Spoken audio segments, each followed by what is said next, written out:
Meeting to order, and we're going to begin with the adoption of the agenda. Any comments on the agenda? Or motion to approve? Motion to approve. I'll second. Chairman Peters, Aye. Vice Chair Hayman, Aye. Director Vallejo, Aye. Director Itmeyer, Director Griffin. Aye. Motion carries. Okay, and do we have any public comment on the closed session agenda? Not seeing any, we will adjourn to closed session.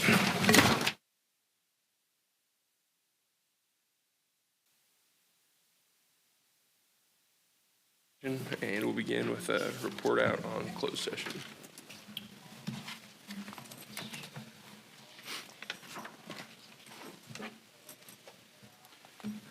Microphone's here. There we go. Thank you, Chairman.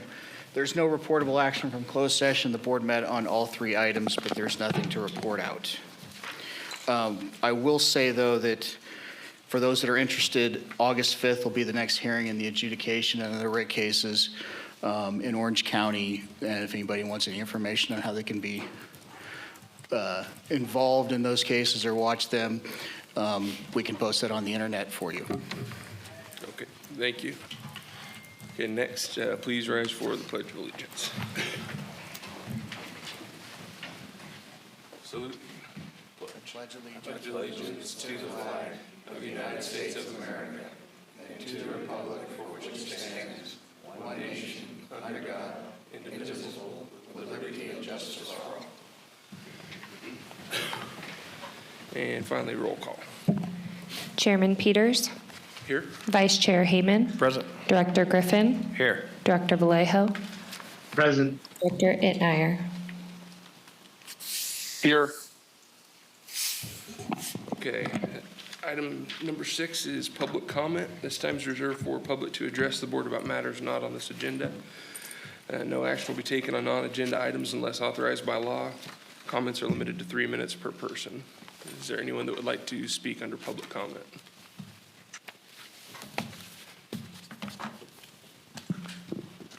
John Kersey, I'm the Community Planning Liaison Officer for Naval Air Weapons Station China Lake. I am aware that the Groundwater Authority is inquiring on the Mojave Desert Sentinel Landscape, which is a component of the Readiness and Environmental Protection Integration, or REPI program. Recent conversations, as the MDSL is brand new and we don't have coordinators yet, and since the pipeline is specific to China Lake, I am going to be the designated point of contact. So if the GA is interested in conversations, please contact me. Perfect. Thank you, John. Any other members of the public? Okay.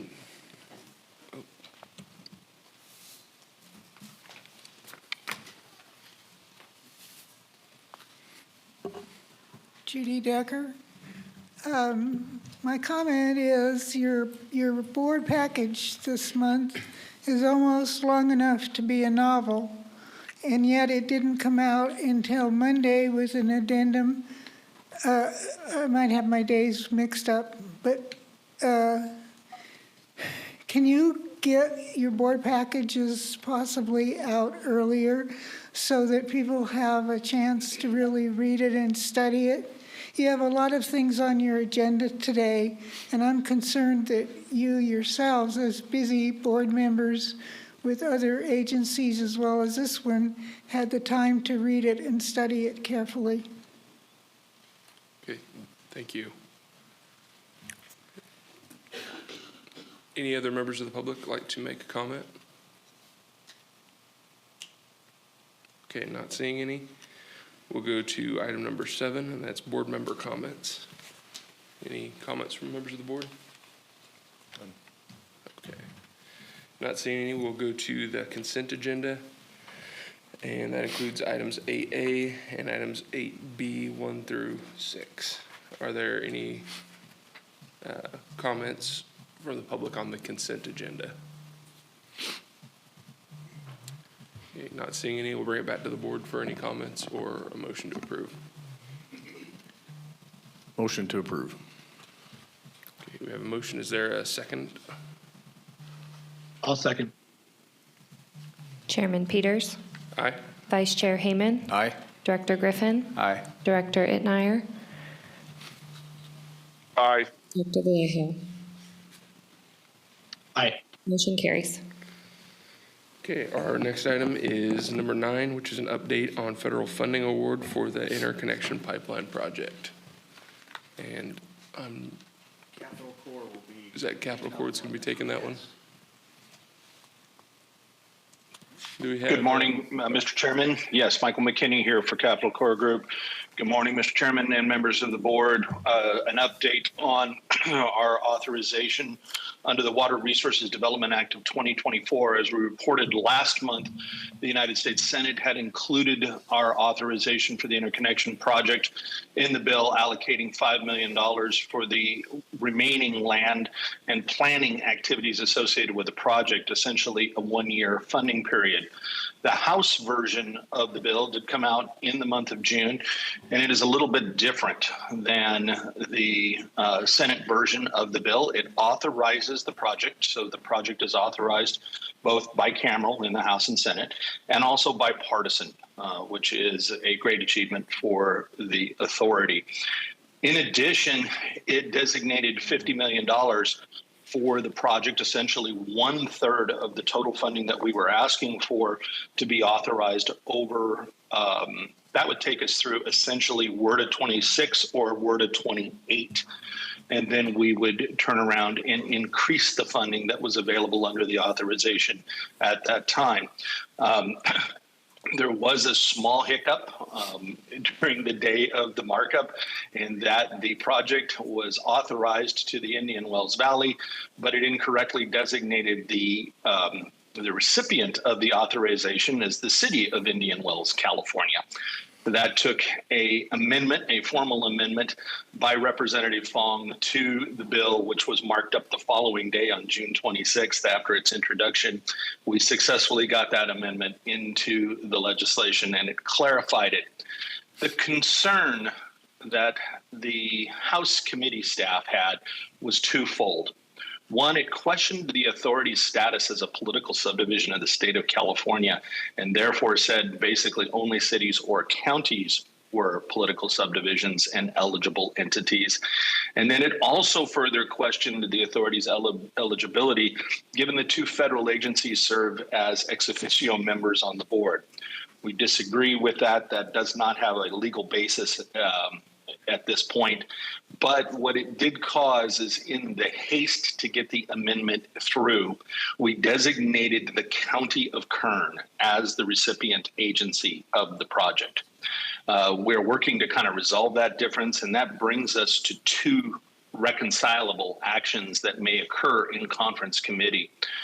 Both the House and Senate version of the bill will have to go through a conference committee once it is passed by both of their houses respectively. Our project is authorized in both bills, so therefore that is not a reconcilable action. But what is reconcilable are the designated federal sponsor, whether that be the authority or Kern County as stated in the House bill, and then the amount authorized, whether it is the $5 million, $50 million as in the House, or somewhere in between.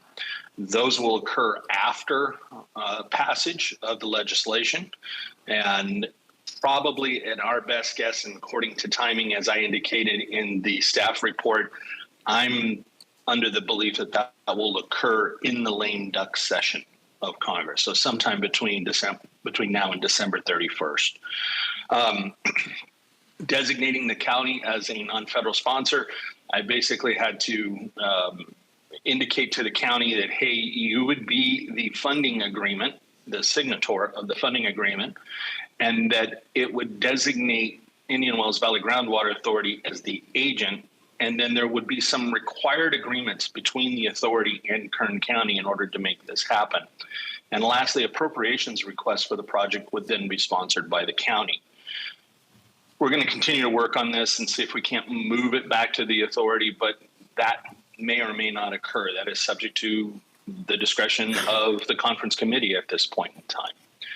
There are a few action items that we are requesting in this staff report. First of all, because we will need $5 million in that first year, as stated in the Senate bill, we would ask the board to direct us to go ahead and begin preparation of that funding request for fiscal year 2026.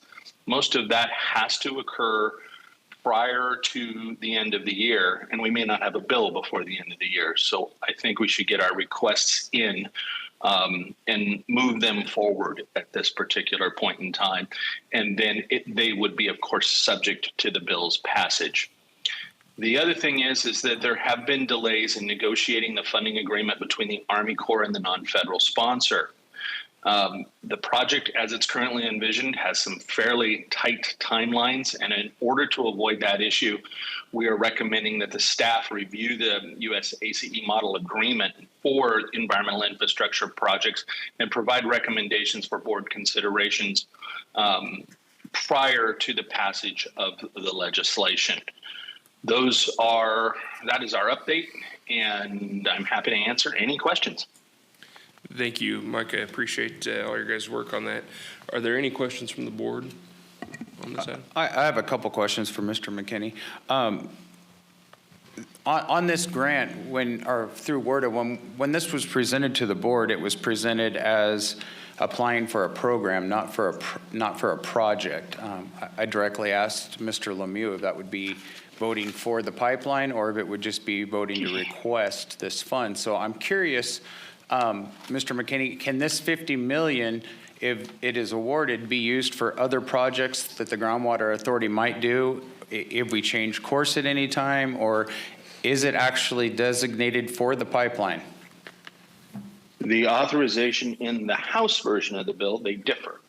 The authorization in the House bill is for a water supply infrastructure project. Okay. The designation in the Senate bill is for a water infrastructure project.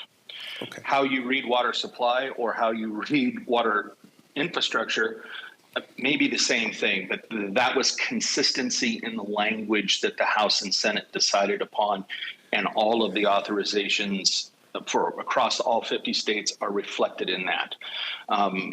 So it could be used for a different designated project. However, in our discussions with the members of Congress, we have been very specific per board direction to explain the interconnection project and to seek funding for that project. Correct. I understand that. I was just wanted a clarification on that. And then my next question, I know one grant that we received, there was a reimbursable clause. Is there anything like that in WRDA on this, or for either the $5 million or the $50 million? Director, I'm going to need to correct you on this. WRDA is not a grant. Okay. WRDA is a project authorization. So it is not a grant in that we turn around and construct the pipeline or construct the project and then we get reimbursed by the entity. This is a program under which the U.S. Army Corps of Engineers will construct it and have responsibility for the construction of the project itself. The federal share of that is being authorized or that we have requested is $150 million based upon a $200 million construction cost. That is per Stetson's current estimates on what it will take to construct the project. The full costs of the planning have already been accounted for, so it does not include those planning costs. So the authorization would be for $150 million. Then the $50 million, or 25%, would be the non-federal sponsors' share. Okay. And that may come from state funds or that may come from local funds. Okay. Thank you for clarifying. Any other questions from the board?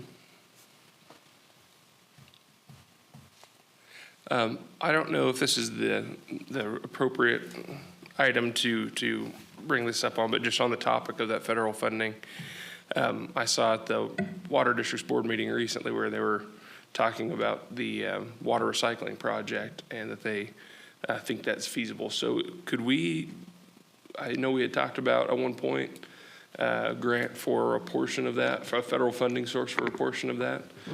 Could we get a report on what that feasibility looks like and, what the actual costs are, what the operation and maintenance would be on that, have the Bureau of Reclamation look at it, and then find out if that's a project that really is feasible at all, or if that's something that we could transfer to the water district? Mr. Chairman, I can address that. Approximately 9 months ago, we did provide that to the board. We will be happy to put that report together and clarify that since we provided that report to the board, the authority has received a construction feasibility, meaning that it is technologically feasible to construct that water recycling plant and do injection into the ground from the Bureau of Reclamation under Title 16 of what is known as the WIN Act. That would open the project for 25% of the total project cost to be funded by Bureau of Reclamation. That is more of a grant. It's called a programmatic grant, a programmatic project, where we would be the constructing entity, or where a public agency, a local public agency, would be the constructing entity, not the Bureau itself. That is pending at this particular point in time, and Stetson Engineers has kind of put that on the back burner based upon the concern over the cost prohibitive nature of it, but we can absolutely revisit that and provide you a report.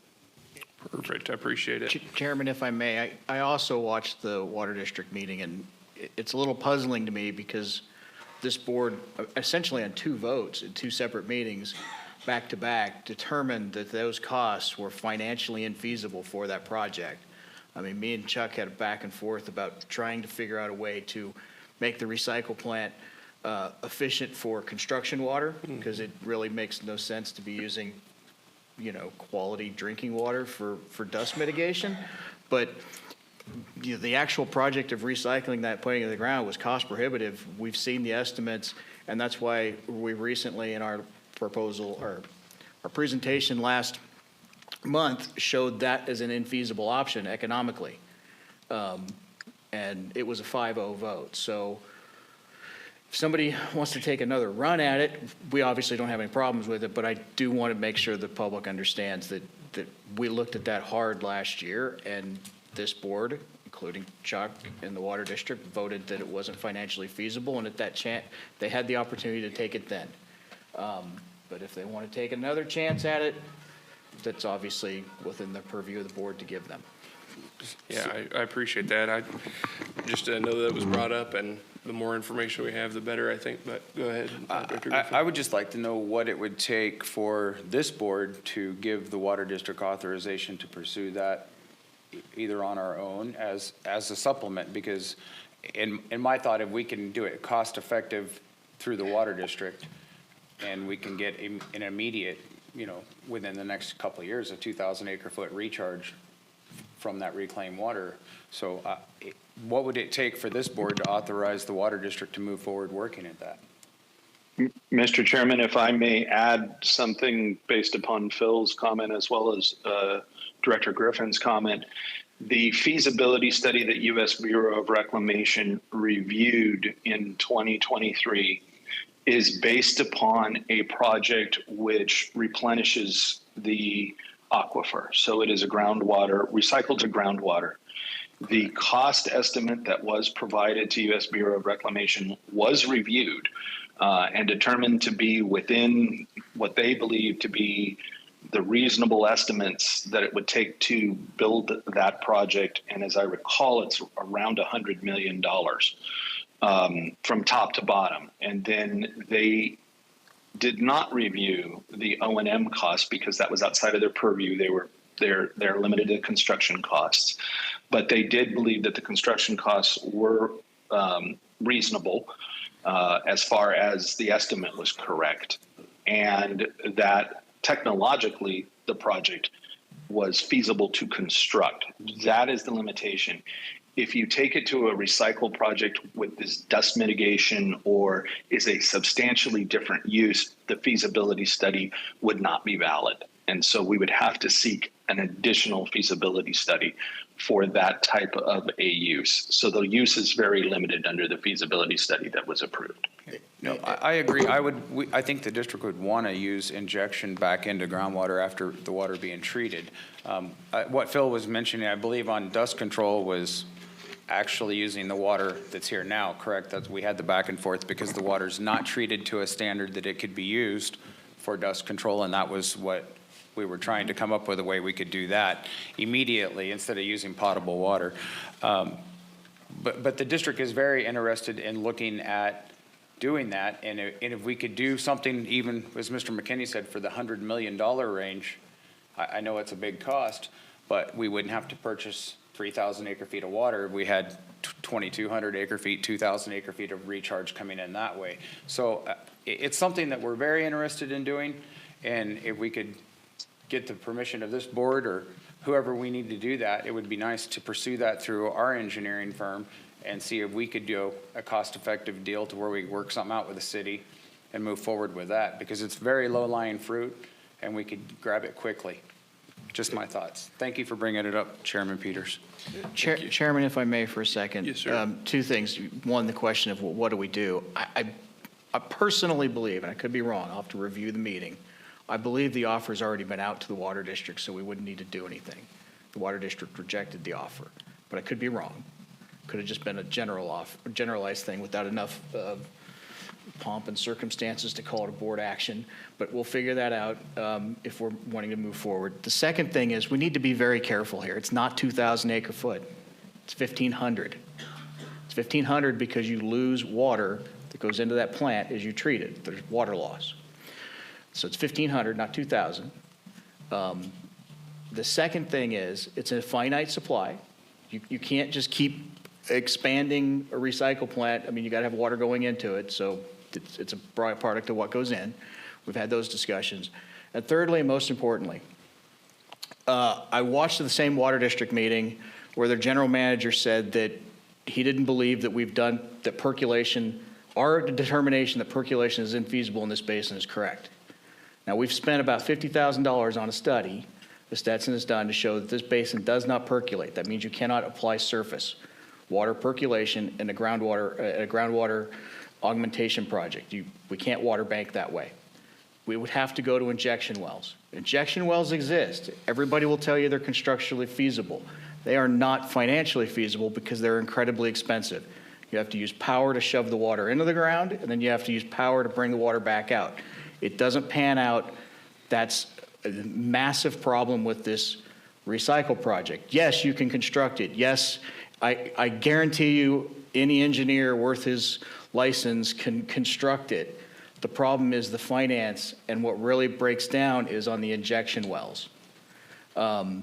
So when people are looking at this, I've heard people say, well, it was only X amount of dollars. The construction is one thing. It's the O&M costs of that system that get astronomically expensive and impact things. And so that's what I'll say. If there's direction to move forward on this, let me look and see what we did. I believe it was in August. See if we need to have a next board meeting. And then at the next board meeting, if this board wants to entertain handing that grant project over to the water district, we could. Okay, I appreciate it. Any other comments from the board? I have just a quick comment. Based on what I'm hearing here, if there's 1,500 acre feet of recycled water, I don't see where that solves the long-term chronic water problem that we have in this valley. And that to say that we wouldn't need to purchase water, if I understood Director Griffin correctly, are you saying that you wouldn't have to purchase water, you wouldn't be in favor of the interconnection project then? Or, I mean, you think The interconnection pipeline? You think that solves the problem of the basin as a whole for the long term? I think it will solve the problem of the basin with the district's new study that we plan to have released by the end of this week. And I think with a recharge through groundwater or through wastewater, I believe we will meet the requirements of this basin to reach sustainability by 2040. Yeah, I would disagree with that, and I don't think it solves the problem. And anyway, so that's all I have. Okay, I appreciate it. Well, I think we've started to kind of stray off of this one. It's my fault, but we will go to public comment and then bring it back to the board.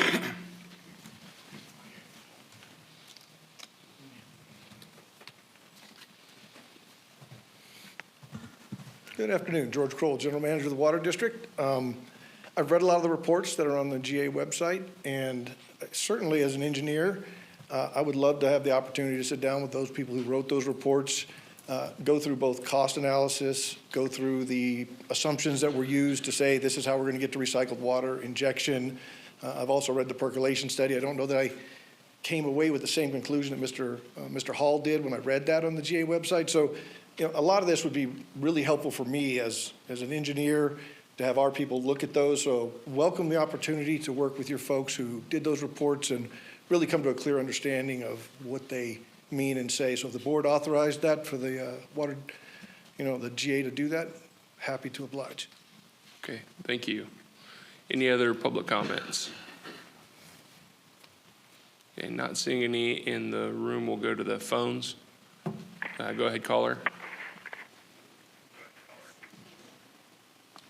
Caller, go ahead. Hello, this is Renee Westalusk. I have questions on the numbers. I just want to make sure I'm understanding them correctly. Now, there's like more than one pot of money being approved here, correct? There's $5 million for the remaining planning and land acquisition activities associated with the project that's additional that will help fund what the $7.6 million grant we got for planning and design from the state doesn't cover. And then there's $50 million approved for construction of the pipeline so far, but the total amount of the WRDA project authorization is for $150 million to construct the pipeline, correct? And also Stetson estimated the project for construction is $200 million. Am I getting that correct? Yes, Renee. Mike, could you break that down a little bit more and then kind of maybe explain the difference between the authorization and the appropriation? Absolutely. So, Renee, what is going on here is that you have a House and Senate that is differing in the amount they want to authorize for the project. The Groundwater Authority has requested $150 million authorization for the total project over the 10 years that the project would be authorized by Congress. An initial authorization in the Senate is for $5 million. The House differed with that and provided $50 million towards the authorization. In the report, I kind of try to explain why they had that policy difference and what their thought process was in that policy difference. But that is really going to be subject to whatever Congress will provide to the project. So it's not that there is $5 million towards the remaining portion of the planning. We, as the authority, will need $5 million in an appropriation, which is the actual physical writing of the check, if you will, from Congress in fiscal year 2026 to continue on the interconnection project. That will do the final design and engineering and the purchase of the right-of-way. So it gets us into what we call construction. If the House were to win, then and their position be adopted in the final legislation, then Congress would have essentially authorized $50 million, and we could go appropriate against that of $50 million over 4 to 5 years. And I think Steve at Stetson could tell us the exact time. I think that takes us 4 full years out on the construction phase. So that would actually be putting pipe in the ground at that particular moment.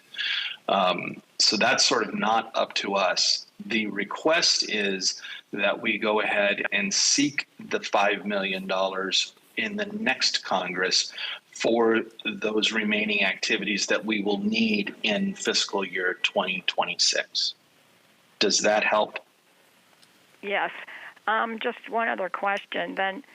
How are we going to get the extra money we need to finish what the $7.6 million planning and design grant doesn't cover? We have sought additional funding in the Energy and Water Development Act for this year for those remaining planning activities through the U.S. Army Corps of Engineers. We are not at all sure if they have been included in the final earmarks, because that is what that is an earmark request. We did have some grants that were pending, and we did make a state budget request as well. That state budget request has been denied based upon the state's fiscal situation. Really, the Senate did not entertain any earmarks, and the Assembly is still not clear whether they will entertain small earmarks or if they're just going to adopt what the Senate has said and there will be no earmarks. There's a little bit of a crossover between construction and planning. Steve and the Stetson people have listed the purchase of right-of-way in the planning activities, and those are eligible for construction dollars under U.S. Army Corps guidelines. So we may move those from the planning side over to the construction side and allow WRDA to go ahead and fund that. The total project costs as of right now that Stetson has estimated is $211 million, has been reported multiple times. $11 million of that is the planning stages, and $200 million of that is construction. Federal, under the Water Resources Development Act, we are only eligible for 75% of those total costs. So 25% will have to come from a local source. Okay. That explains it very well. Thank you so much. Absolutely. Are there any other callers wanting to speak on this? Okay, not seeing any. I will bring it back to the board. Mike, maybe just for clarity's sake, I know we've had a lot of comments, but could you just restate what your recommended action would be on this? What direction you guys are needing from the board? We are recommending that the board direct Capital Corps to prepare a $5 million fiscal year 2026 funding request to be included in the Energy and Water Development Act for fiscal year 2026. And then second of all, the staff is recommending that we begin review of the U.S. Army Corps Model Funding Agreement for environmental infrastructure projects and report findings to the board in advance of the passage of the legislation. Okay, I appreciate that. So that would be the action, and I would like to include my referral for staff to take another look just at the water recycling project and that funding and what that feasibility looks like, just for clarification, since there's still some concern and some interest in that. So would anybody like to make a motion on that or include any comments? I guess I want to ask Mr. McKinney one more question. If we request this $5 million, it will be earmarked the same way as a water project, correct? This would be earmarked towards specific activities within the Energy and Water Development Act. It would be earmarked towards the purchase of right-of-way in conjunction with a water supply infrastructure project, and also towards final design and engineering. We have to get very specific about how we do things when we earmark funds. Okay. Now, one more question then. So if we got this money, would it be any different, or would it be let's say the pipeline did not get constructed, would we be responsible for giving that money back?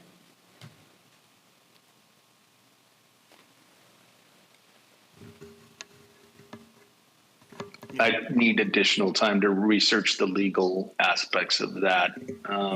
Chairman, if I may, Michael, I think you answered the question. If we're buying property with this for a pipeline, we're going to have an asset that if we don't build the pipeline and property that we wouldn't otherwise need. So paying money back is one thing. There's no money to pay back if we've bought right of way. In other words, own dirt. So would we own that dirt as the groundwater authority, or would the federal government then own that property back because they gave the money? It'll be a for it? groundwater authority project. So, I mean, you're now trying to split very specific hairs on whether or not voting yes today is a yes or a no vote on an import project. Correct. And I'm going to sit here and tell you that you're trying to split hairs so far that we would have to do a lot of additional research.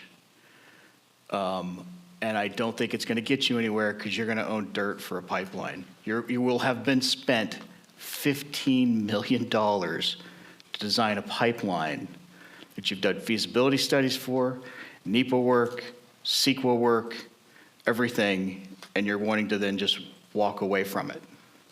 So, it's kind of time to fish or cut bait. You're either behind an import project and you're behind the federal funding that we've already got, at least in one part of Congress, 25% of the funding. If you add our match, that means we have 50% of the construction funding.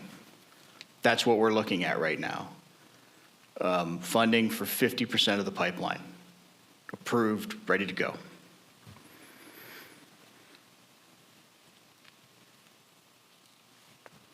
Okay, I appreciate the clarification. Any other comments or a motion from the board? I'll make a motion to approve pursuant to staff's recommendation. Second. Chairman Peters, Aye. Vice Chair Hayman, Aye. Director Griffin, No. Director Itnire, Aye. Director Vallejo. Aye. Motion carries. Thank you. Okay, our next item is item 10, approval of the master reimbursement agreement between the Bureau of Land Management and the Authority for NEPA work on the interconnection pipeline project. So in the interest of time, I will present on 10 and 11 simultaneously. 11 is a master confidentiality agreement also with the Bureau of Land Management for this project. Together, these are this. The first one is the reimbursement agreement.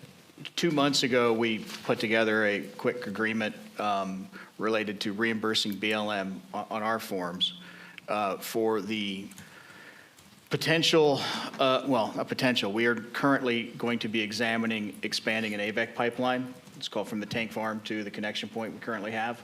Not that we need it right now, but because we're in the CEQA process, AVEC would like us to do it. It provides that pipeline, CEQA coverage for future expansion, rebuilding of the pipeline, et cetera. At some point in time, 60 years into the future, maybe 40 years into the future, that pipeline, if California City builds out, Boron builds out, we build out, will need to be expanded anyway. The purpose of that agreement was to authorize us to provide funding to BLM so that they can do the staffing related to that pipeline and worth the NEPA work and the other work required. The second agreement here is just a confidentiality agreement that says any of the information we learn that is related to National Historic Preservation Act or Archaeological Resources Act, that we won't release that information, that we will keep that confidential. So bottom line, item number 10 has basically already been approved. We're now fixing the process related to the way BLM does their agreements. Nothing new in it. It's just restamping. And number 11 is obviously agreement. We're not going to be releasing any confidential information. So there's nothing controversial on them. They're listed as 2 items. I'd ask that you vote on them separately, but there's no reason to have the discussion separately. Okay, I appreciate it. So we'll take public comment concurrently unless any board members have questions right now. Okay, not seeing any. Do we have any members of the public present that would like to comment on these items? Okay, not seeing any. We'll go to the phones. Go ahead, caller. Go ahead, caller. Yes, this is Renee Westelusk. I ask that you include in your motion some kind of language that specifies that the funding was actually authorized April 10th, 2024, but this is, again, the agreement, approving the agreement, because I'm worried people can read over this agenda item summary and discussion, and they're thinking, oh, they just approved $200,000 back on April 10th, and now BLM is coming back for another $200,000. I just ask you to put that extra language in. Thank you. Okay, thank you. I'm sure April could take a look at our minutes and have them reflect that. Okay, I appreciate it. Any other public comment on these items? Okay, seeing none, I'll bring it back to the board for discussion or motion on item 10. John Blair here. Just one question on the motion, considering the request from Ms. Westerluck. My understanding is adding that language wouldn't fundamentally change the nature of the motion. It's more of just the informational piece for the public to realize that this funding was already authorized and now it's just the agreement. Is that accurate? Yes, I believe it would just be a notation in the minutes that would reflect that. Yeah, I'll agree with that. So I'll just go ahead and make the motion as recommended by staff, and then further recommend that the minutes reflect that the agreement simply, assuming it's approved, simply authorized or simply engages in an agreement that was already funded, or authorization was already funded for. Okay, thank you. We have a motion. Is there a second? Second. I just want to clarify also what Director Vallejo said, because I did vote for this master agreement, I believe. So I just want to make sure that there is no more new money being spent. This is money that we already approved, just so everybody knows, and this is just an agreement. Yes, to be very clear, the money's already approved. The work, I believe, is already even ongoing. This right. just puts the agreement in the general form that the BLM has versus a form that we put together quickly because we were moving quickly in April to get this out. Okay. That's exactly right, Phil. And Chuck, you explained it right. It was already approved, but the BLM has to offer it in the way that our regulations say that we need to. So it's a technical issue. Thanks for all the debate on it. Thanks, Tom. Okay, we have a motion and a second. We get a roll call. Chairman Peters. Aye. Vice Chair Hayman. Aye. Director Griffin. Aye. Director Itnire. Aye. Director Vallejo. Aye. Motion carries. Okay, and we'll also ask for a motion or any other discussion on item 11. I'll make the motion as recommended by staff. Thank you. I'll second it. Chairman Peters. Aye. Vice Chair Hayman. Aye. Director Griffin. Aye. Director Itnire. Aye. Director Vallejo. Aye. Motion carries. Okay, and that takes us to item 12, which is discussion and request for direction regarding the use of the $3.3 million consolidation grant. Chairman Peters, Mr. Chairman, this is Steve on the line. We have Jeff Helsley there and Gene Moran. You guys haven't seen Gene for a while, or Jeff, but you haven't seen Gene for quite a while. So we're very happy to have Gene up there with you folks. So that's all good. This is the consolidation grant discussion. For those of you getting the nomenclature correct, this is actually the Urban Community Drought Relief Program grant, the $3.3 million.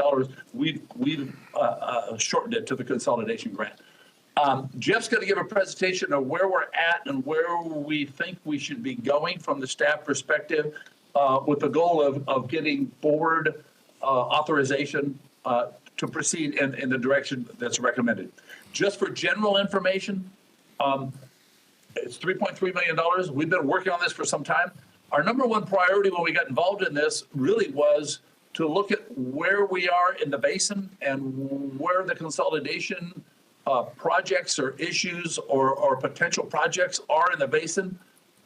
Immediately, the priorities went to working with the Water District, with George and the Water District staff and Renee at the Water District staff, to work with them on projects they've already identified, they've already started, and they're already working on, and make sure that if there is anything that the Groundwater Authority can do to help move those projects along or support those projects. That was really our first goal.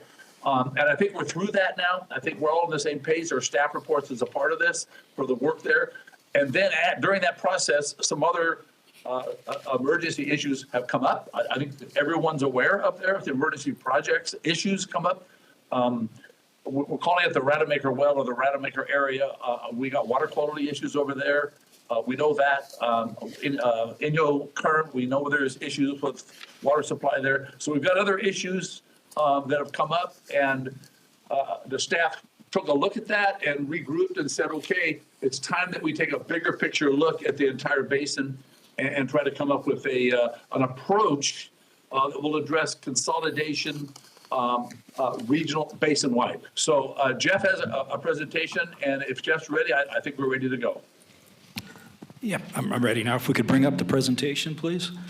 The grant can be used for planning, design, and construction of projects to consolidate shallow wells or shallow well groups into the water district system. We've got $3.3 million really to kind of go to where we're going to at the end of this. When we put the grant together, we were assuming, we'd identify some projects, we'd do the design, do the planning, and bid it out and construct projects and use all the money up doing that. It was brought up recently that, and we do have some projects we think we want to take to construction that we'll bring back to the board. But an alternative to using, as much of the money for construction at this point would be to do the planning and a certain level of design on more projects, using more of that $3.3 million for that planning and preliminary design to put ourselves in a position to be ready to build projects, take that information, that planning, that design, to get additional funding, and that way do more projects. So that's what we're going to ask the board to consider here at the end about the direction we want to go with the program.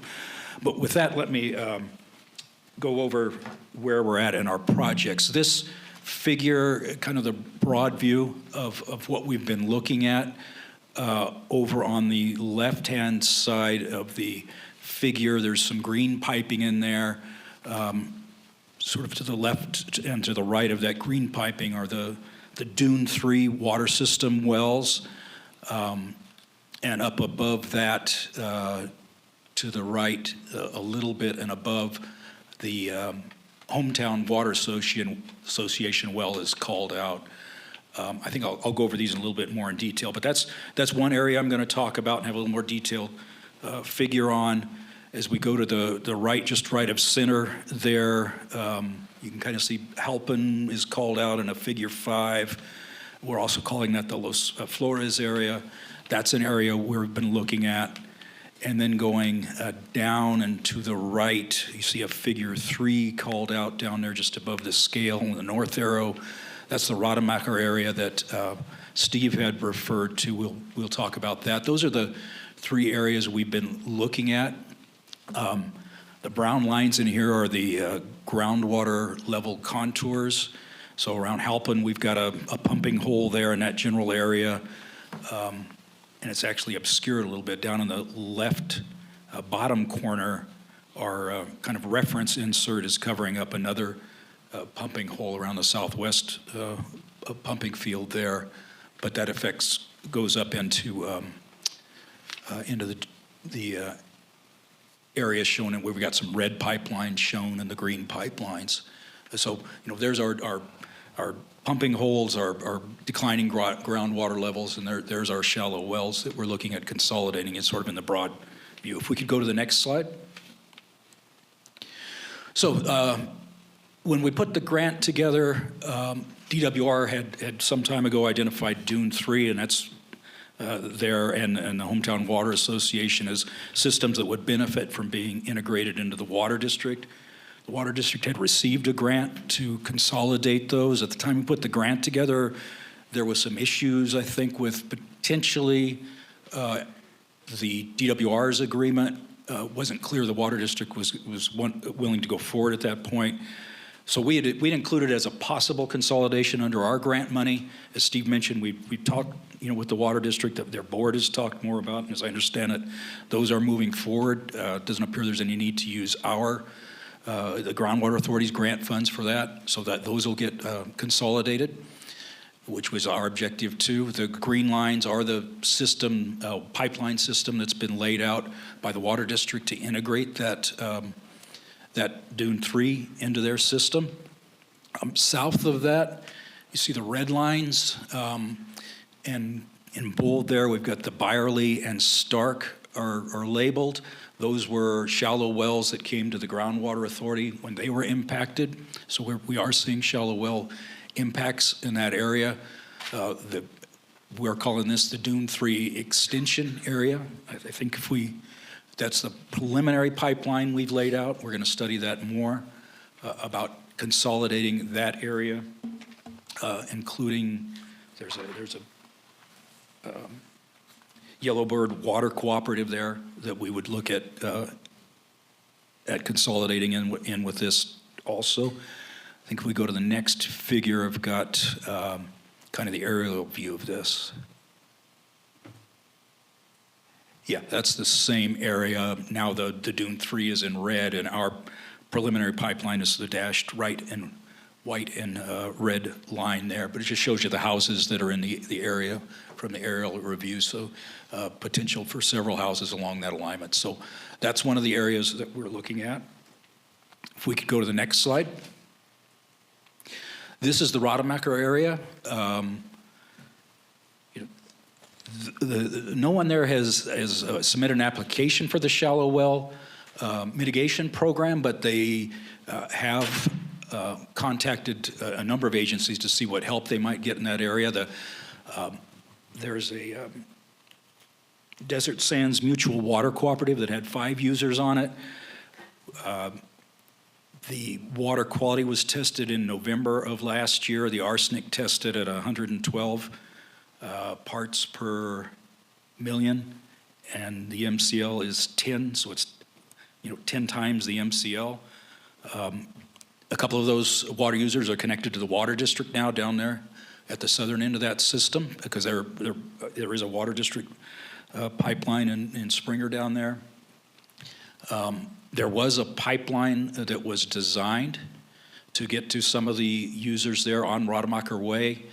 The Water District, at the time it was submitted, accepted that for various reasons. I understand to do with change in home ownership, nothing to do with the Water District, change in ownership of properties. It didn't go forward at that time, but there is an approved design. That's the one we're looking at potentially bringing back to the board and recommending. We're still studying that, putting out a construction bid on that to get that one implemented. We are reaching out and have reached out to other homeowners in the area. We've got some other interests, not just with this mutual water cooperative, but some of the other individual users have expressed some interest. We're trying to continue to do that, see how many users we have, and maybe in a next phase we would expand off of the pipeline that's already been designed to pull in more users. So that's something we'll bring back here shortly to you. We could go to the next slide. That's just the aerial view to show, again, where the pipeline that's been designed. The Water District's pipeline is down there to the south and shows you the homes that are in the area. So next slide. And this is two hydrographs. The little insert to the right of center there shows you where they're located relative to what we're calling the Rademacher well. And it shows that there was a pretty long period of decline that then leveled out. I believe that's when the Water District moved some of their pumping out to the southwest well field. But if we go to the next slide. And then this is Halpin Well had applied to the shallow well mitigation program. We're also calling this the Los Flores area. This is the third area we're looking at.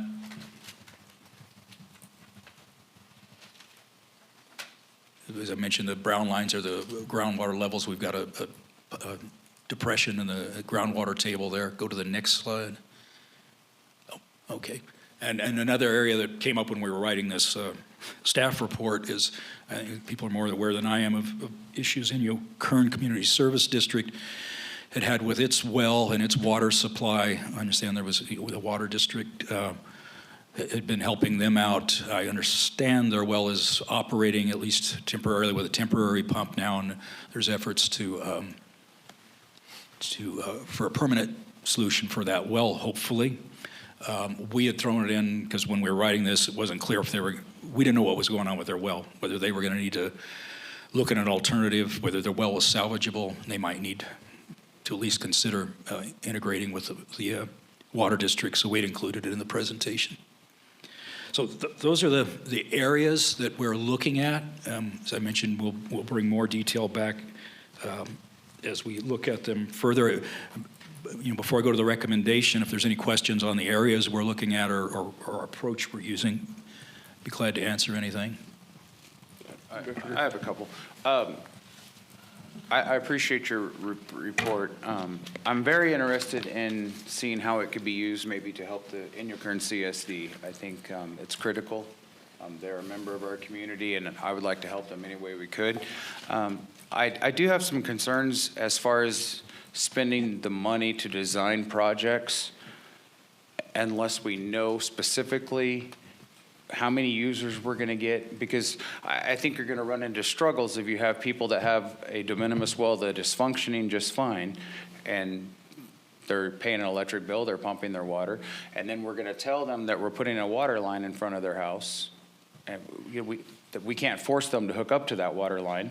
So we need to know that, like, if we're looking at Stark and Byerly, obviously there's a small district out there, or a small co-op, but how do we know that everybody's going to hook up in that area if we're going to spend the money to design a plan and lay that out and engineer it, and then we're only going to get 10% participation or 20% participation? How are we going to benefit the people, or how are we going to write that? Are the people that didn't hook up not going to be eligible for well reimbursement in the future? Or, I mean, what are the options there? We need to know some of that, I believe. So those are just some of my questions. I mean, because I don't think if you ran a water line in front of my house and I had a well that was producing, I'm not going to hook up to the water line if I have a private well. And I think that's going to be the thought of most people. Chairman, if I may, the questions you're asking, Chuck, are what the study will answer. It isn't design specs of a pipe size and connections. It's a feasibility level study, which would show if we go in this area, which has a cone of depression that's impacting wells, we will pick up potentially X number of wells, assuming everybody buys in and wants to connect. Those that don't, well, we can find out also during that feasibility study what our potential buy-in would be. And to answer your question, it's a political question, policy question for this board, but if we put a consolidation line in front of your house to take you off of a de minimis well that is potentially impacted by the groundwater levels falling, and you refuse to take that well offline and tie in, and the grant money that would give you that connection, I mean, that's a policy question whether or not the board would say that's also waiving your ability to seek future reimbursement for that well. I mean, let's also be very clear here. If there's a pipeline right in front of you on the street and you have a well and your well fails, your connection costs are much more diminished than they are if there's no pipeline out there.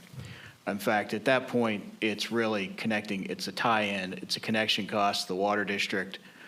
I'm not sure right now, last I saw, the water district's connection charges are way underfunded compared to something that they should be for an import project.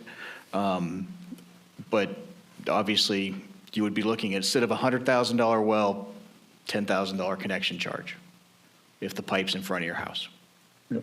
This is John Vallejo. If I recall correctly, our shallow well reimbursement or mitigation policy does have a consideration for whether or not a tie-in to a community water system is available, and that would be an alternative to funding basically a re-drilling of a well because of a mitigation issue. Yep. Am I correct in that? That's correct.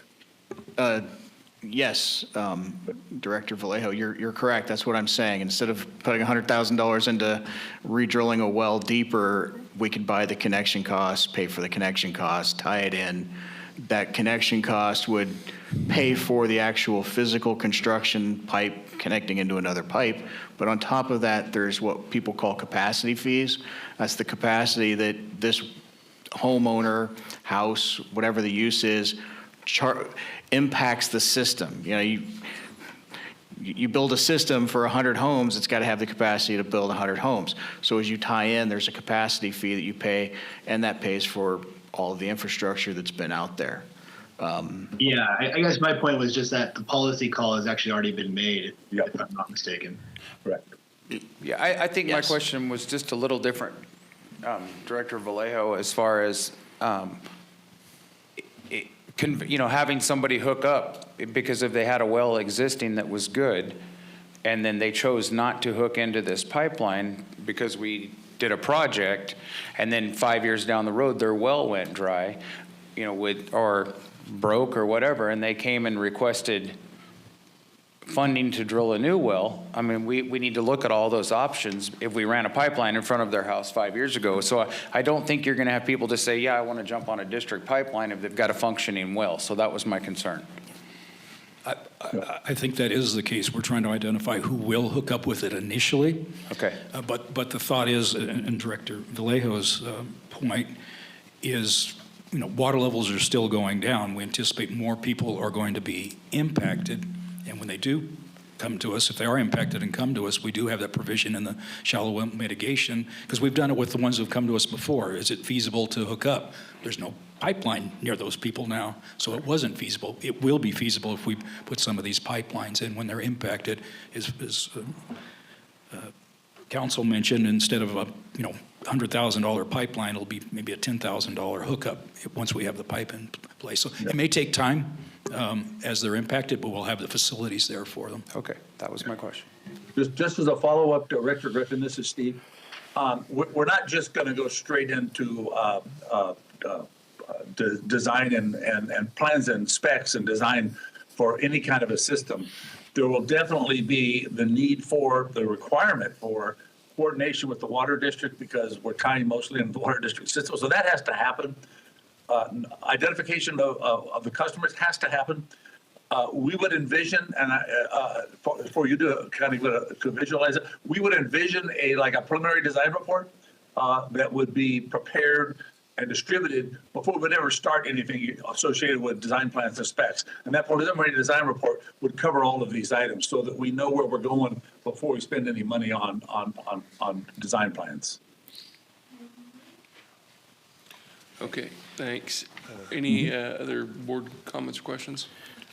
So based on what I'm seeing here, we have $3 million, and looking at the different areas that are we're addressing, it seems if we prioritize the severity of the current need for what we're looking at here, and my thoughts are that doing that Rademacher area, we have a pre-design that's already kind of laid out. Using this money as wisely as we can to fix a project, if we can do that, I'd like to see that done. So my question is, with that $3 million, and I understand that you're going to be looking into this further and then bringing it back to the board with, the more finite or, in-depth results. But my thoughts are, fixing Rademacher Way, if that's something that would fall within those budget constraints that we're currently in, and then like Director Griffin had brought up with Inyokern Water District I'm not sure what the availability of help from, the board is, and whether or not we could help them. That seems to be a pretty high priority in a crisis point too. Could we fix both of those areas and then still have some budgetary monies left over to start some of the feasibility studies on these other areas that that aren't maybe in a crisis, like that do have functioning wells, but we're looking at the future of that. And would we still be able to get funding or grants for the studies? If we use the money that we currently have to actively fix a concern. So that's kind of where I'm at with it. I would, based on that, I don't want to say that Rademacher or Inyokern is one over the other on priority. I definitely want to see that. Inyokern has been through quite a battle here lately. But anyway, that's my comments. Just to follow up to Director Heyman, I agree with you. I would like to see you guys look at, let's say Rademacher for an example, because it is a project that, I know personally can be done for less than $100,000 because I personally bid the job when the homeowner had it prior to put in that pipeline. So I know it can be done for $100,000. So it's not a lot of money to run that pipeline down that street. So I would like whoever does it to go talk to those people and see how many people on that street are willing to hook up.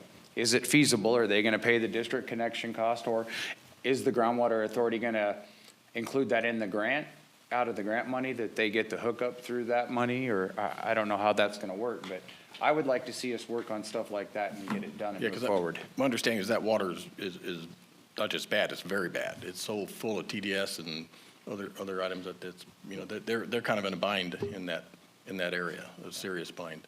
So. Well, we have touched base with some of the homeowners in that area, and we're trying to reach more of them to get that information, who is interested in hooking up.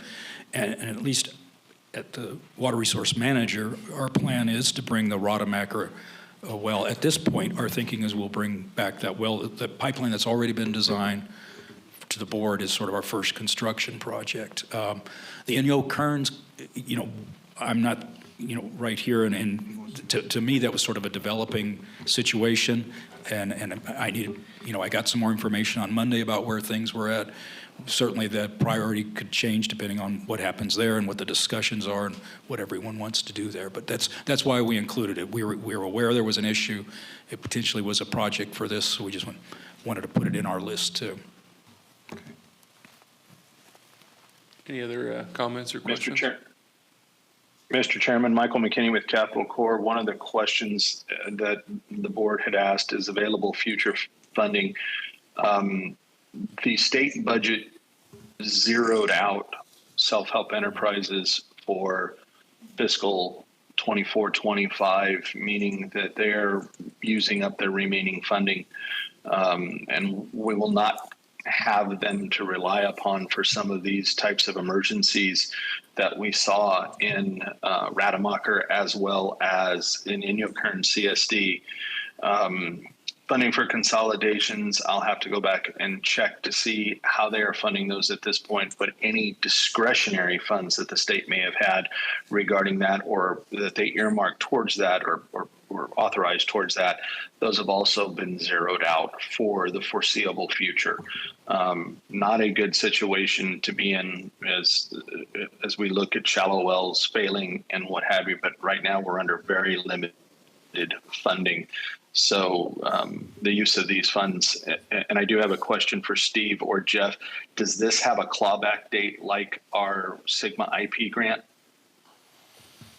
A use or lose? Yes. I don't know the date offhand, but it does. We need to use these funds before we get them clawed back and they go towards solving the state budget deficit. Yeah, that's a really good point, and especially with self-help being zeroed out, we just saw how important they were in that Inyokern situation, so definitely needs to be a priority. Any other comments or questions from the board? Chairman, I have two things. First, Jeff, in the staff report, the Dune 3, we make reference that we don't know if it's sized properly to expand from there. Have we gotten any more information from the Water District on that? No, the Dune 3 system itself, as I mentioned, that the Water District has designed a water system to consolidate them. We had contacted the Water District since we were going to look at this Dune 3 extension area south of there. We were looking at connecting to the pipeline that they've designed and intend to build. So we had contacted them, suggesting we ought to look at what capacities we need for both areas. And they've already finished their pipelines. Now, we haven't done an estimate on what demand we think we're going to have yet, but that's where we're at on it right now. Okay. The second thing, it was news to me to hear Director Griffith say that he has bid this job. That creates conflict of interest problems for the GA, 1090, FPPC problems. I mean, he's bid the job. We're not awarding on that bid, but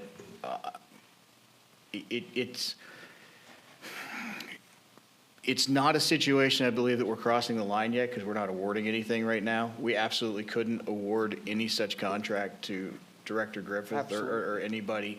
But I want to be sure that the public knows that I'm sure, Chuck, you didn't bid on that while you were at the Water District, correct? Okay. So we should probably say that because bidding on that while you were at the Water District would create issues for the Water District. It creates issues for the GA. But anybody who's hearing that should realize our board members aren't, bidding these projects and getting awarded these. This was work that's been done for something that goes back before, at a time period you were not on the Water District board. Yeah, and let's clarify, it's not a Water District project, so it would be a project for a homeowner. And so I'm a licensed contractor, and that's what I do, and it's listed on my form that I do install water lines, I do install sewer lines, I do build house pads.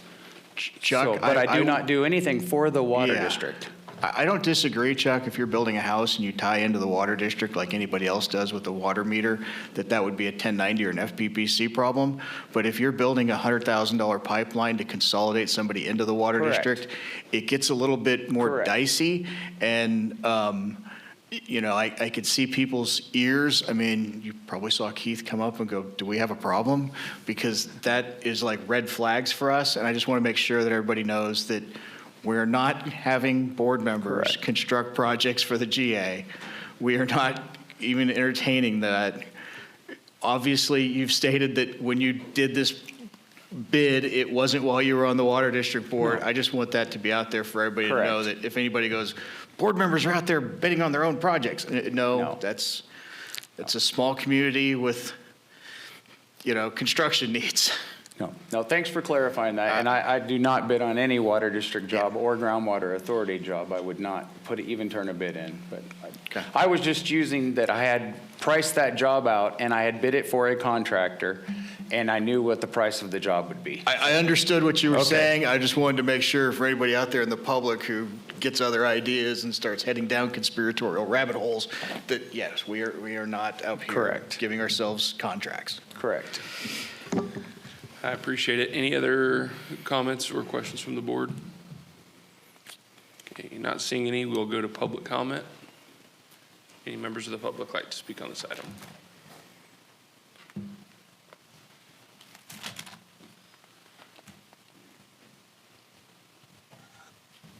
Judy Decker.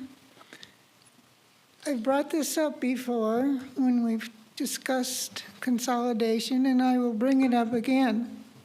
You are presuming that the Water District is going to connect to the imported water pipeline and use imported water. That is not going to happen for a long time by your own revelations of how long it will take to build the pipeline, etc. Connecting a small unit like Rademacher, which has always had bad water, is one thing, but consolidating the area south of Dune 3, the area between Mahan and Jack's Ranch Road, Inyo Kern Road, and Las Flores is quite another.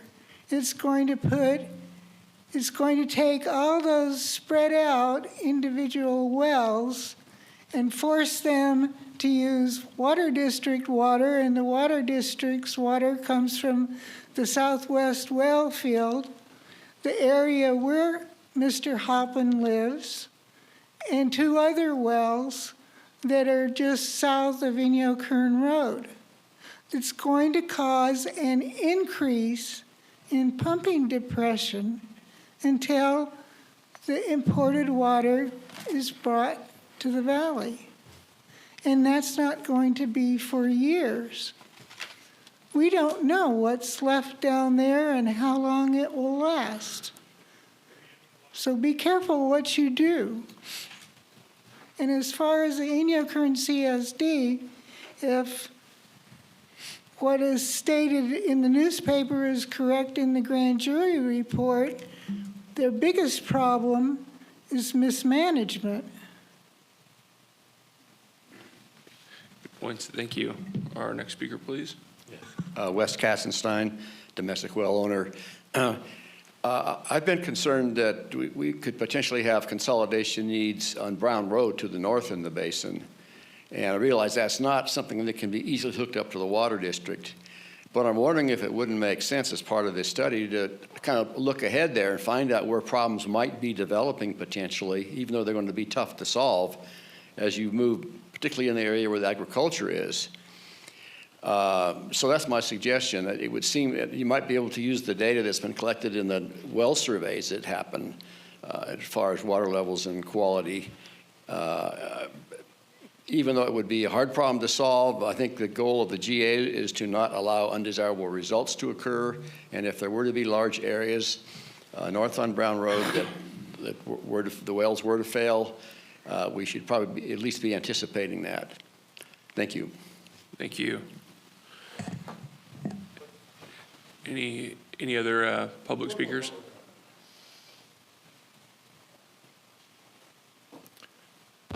George Kroll with the Water District. I want to say that we looked at the situation in Inyo Kern, did what we could do to help, but we've also consulted with some of our in-house engineers and our consulting engineers, and we do have some conceptual ideas about how we might be able to help Inyo Kern, a couple of them, and we certainly are open to discussions with the GA about how that can be done.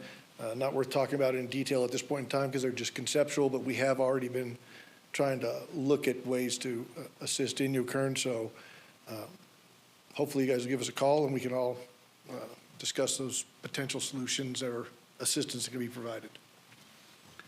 Okay. Any other public comments?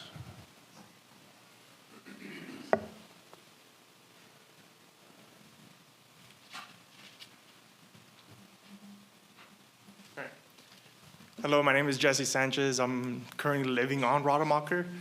As you know, we have had issues with the water for a while. We have spoken to several of our neighbors, one of them that's with me right now. I believe that if we do put the line that our neighbors are interested in getting into the well, we have some neighbors right now that haven't really said anything because I think they're afraid of losing the current well that they have because they use it for agricultural or watering their lawns. But, sorry, it's tough, you know, because I have 2 kids and 2 kids under the age, one is 2, one is 1 year old, and I can't bathe them in the water that we have right now.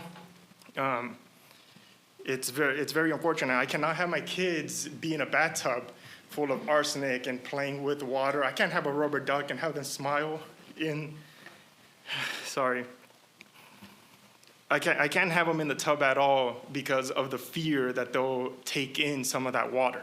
You know, they smile, they play in the tub, or they're just playing in general, and they're opening their mouths, and I could see that they ingest it, you know?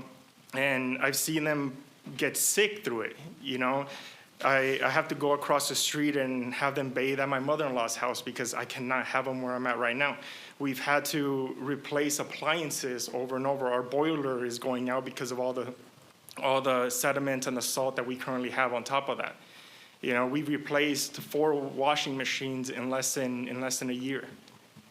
You know, so we've gone back and forth with the water district in Sacramento, and they were telling us that they can't believe that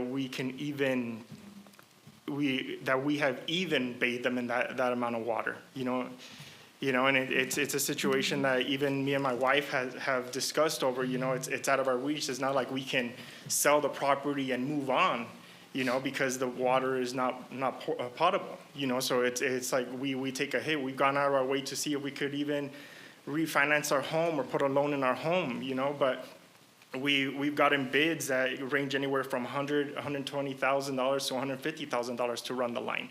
You know, I've connected with the community, and I've had people actually offer to even build the trench, you know, so that you guys can consider running the pipe.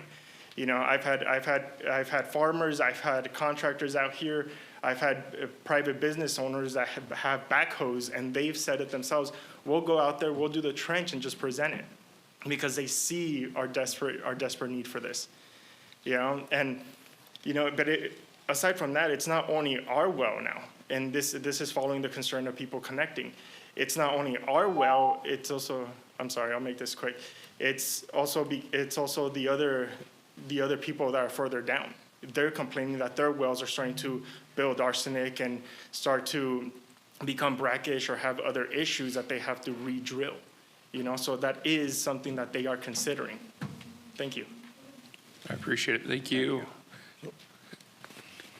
Did you want to jump in there? Yeah, I just want to make a comment. I mean, hearing this is totally unacceptable. And for this individual and his family to have been suffering with this problem for so long, I don't want to sit here and throw, crap on the wall or blame, but this should have been fixed a long time ago. And I think we got to work on this ASAP.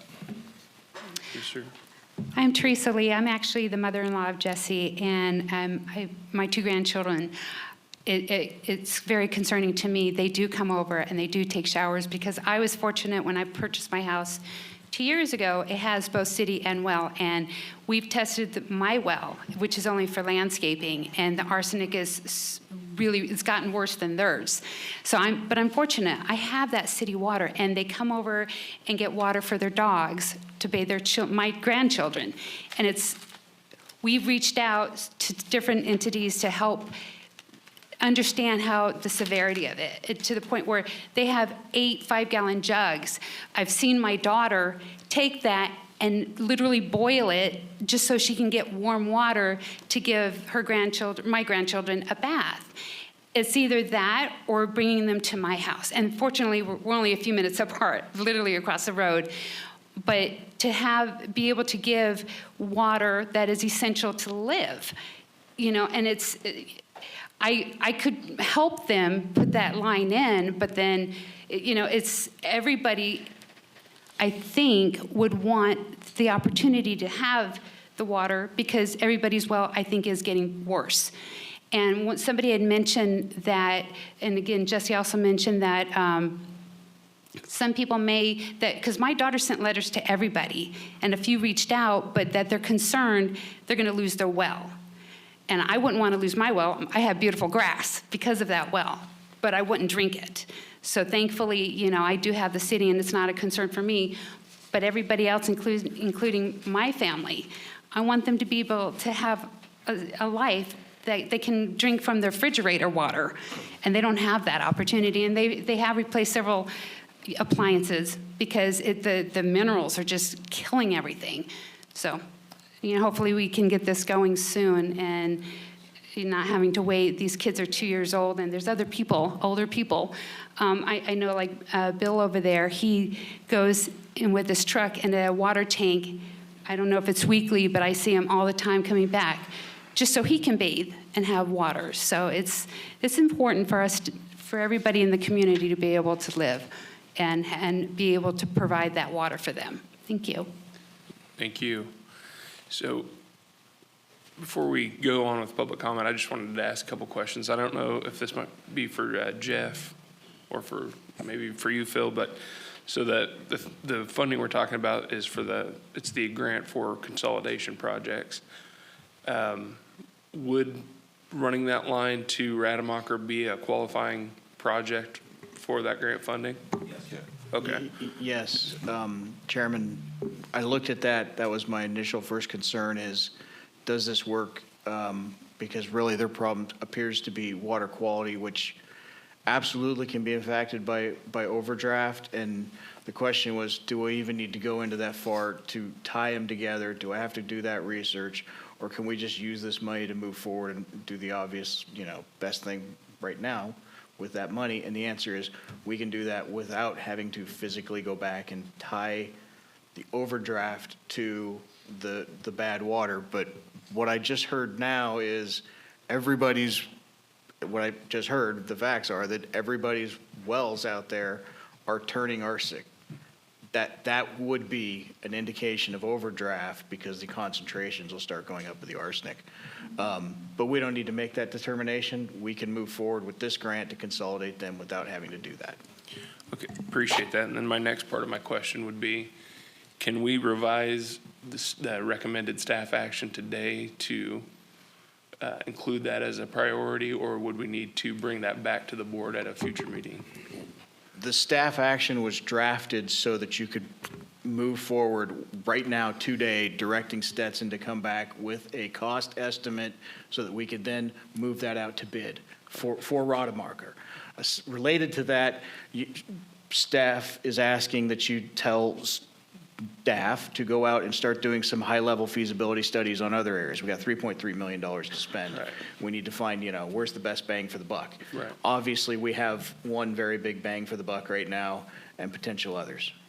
Perfect. So the concept here is you'll be back in, I'd say a month, but I don't want to put that much work on it. See the look I just got. Yeah, a month or two with a bid packet so that we can start getting ready to get this thing done and moving forward to that. Related point, I'm going to have to go through because we have not done a construction project yet. What is going to be our bid process? Can I use what's called the Uniform Act? Some people call it CUPCA, which allows us to shortcut some of the bid process. I'm obviously going to want to use that because it makes this process a lot faster. But that will also be something we will be coming back to. What will be the legal mechanism that we get a contractor on the field? What's going to be the cost to get them out there? And the process here, the concept is we will be moving forward if you're willing. And then obviously your final determination will be once you see those numbers. Perfect. And then I had a couple more. Well, actually, I'll just wait until we get done with public comment. I might have some additional questions. But is there any other member of the public present that would like to speak on this item?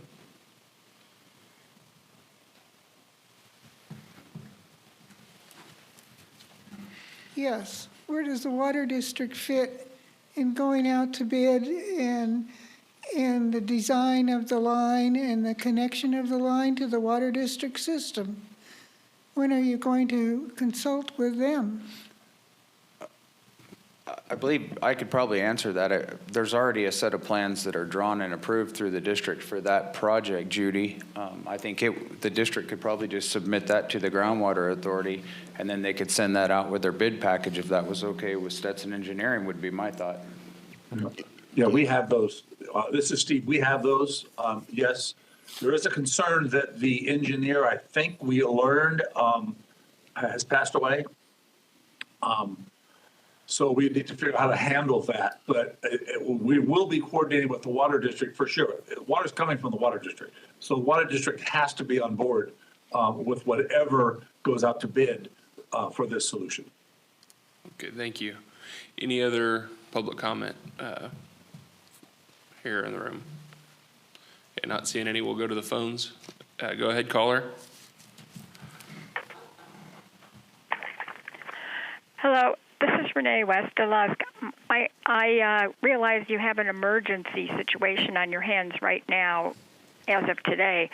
So I guess I am just wondering how much of that $3.3 million should be set aside for emergencies like this, so that you're not spending the bulk of it on the design and project planning. That's my take on that. Chairman, if I may, the I was gonna say- concept here is to get you some numbers on what that feasibility study would look like at the next meeting. Right, and as So- far as setting money aside, there's also a clawback provision, so we can't set that aside indefinitely. We have Yeah. to move forward with. We can't set it aside indefinitely. We've got to, we got to use the money. We got to be moving. And we're not asking for any budget spendings today. We're asking to bring back the budgets so that you can, evaluate those at a better time. But you can use the money to fix the problem in Rademacher, some of the money? Yes, that's correct. Yes, the direction is to put together the budget to do that project, and once the budget is together and packaged, the board would then make the final yes on that. This is the yes to get us to the next yes. Okay, because just from the discussion prior to the Rademacher discussion, it just sounded like you were going to spend all the money on planning and design, and there wouldn't be any left for emergency.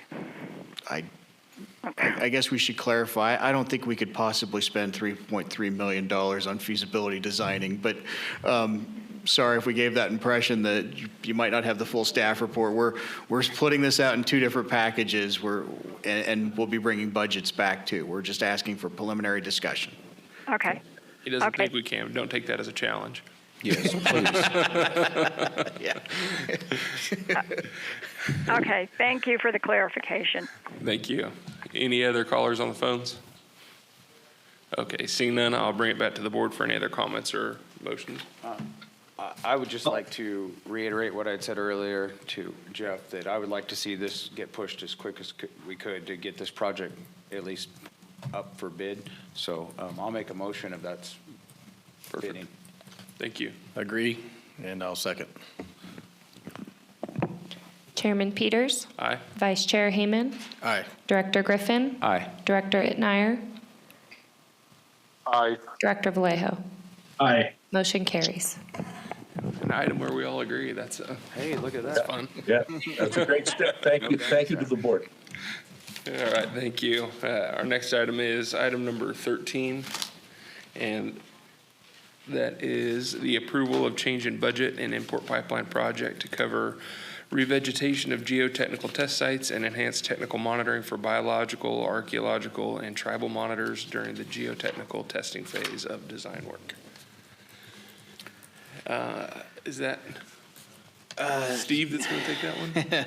Jeff, you want to get up and handle part of it, and I'll handle part of it. Let me give you the brief intro. So what we have here is a situation, and I believe Provost and Pritchard is on the line too. Is Jeff Davis with us? So what we have here is... Bill, I'm here. Oh, okay. Welcome, Dawn. So what we have here is a situation where Provost and Pritchard bid the project thinking that they would not need some monitors during a testing phase where they're going to be doing some geological testing. They, in fact, are going to need the monitors according to BLM.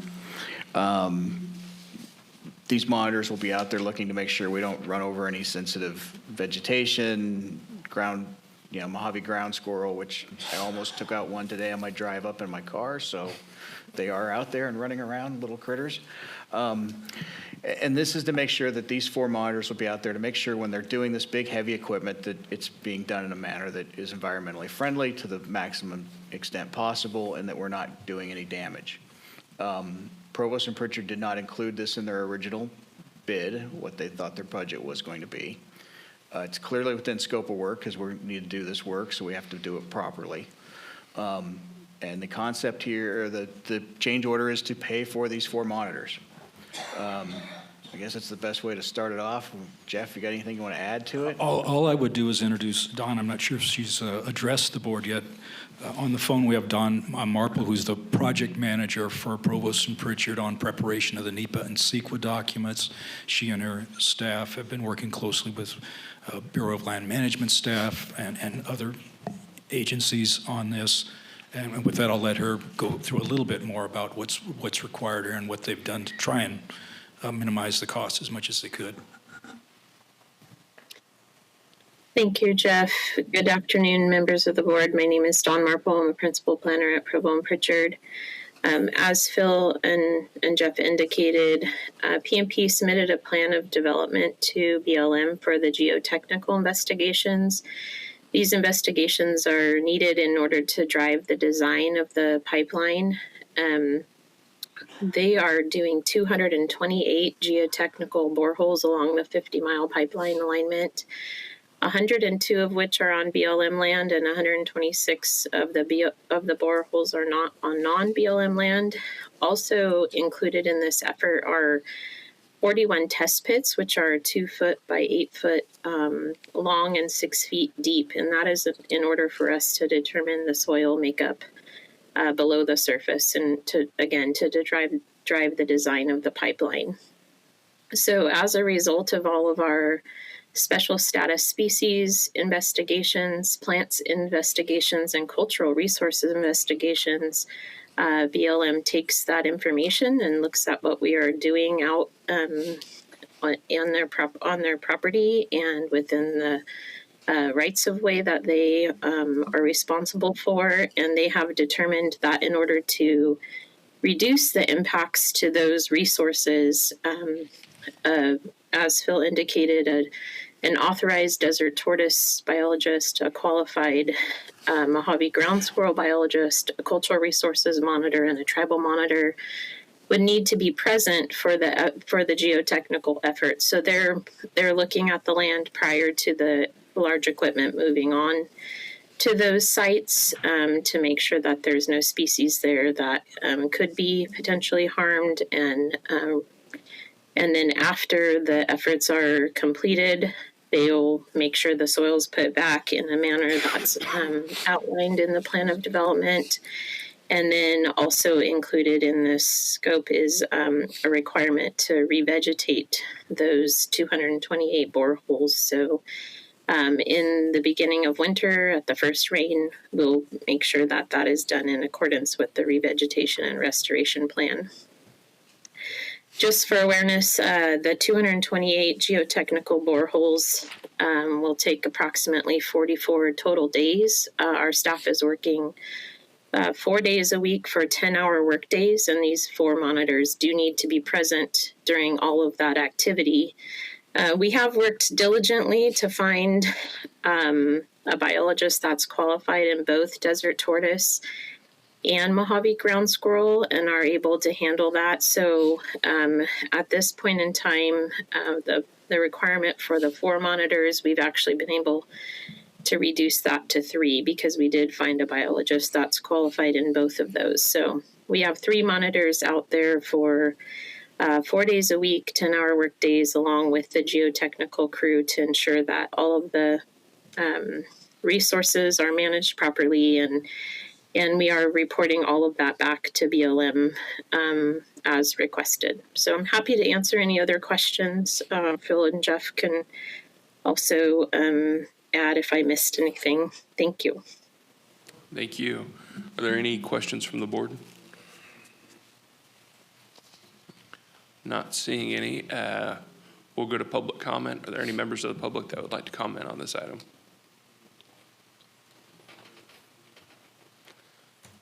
Okay, seeing none, I'll bring it back to the board for a motion on staff's recommendation. I'll make a motion to approve. Thank you. Is there a second? I'll go ahead and second it. Chairman Peters. Aye. Vice Chair Hayman. Aye. Director Griffin. No. Director Itmeyer. Aye. Director Vallejo. Aye. Motion carries. Okay, thank you.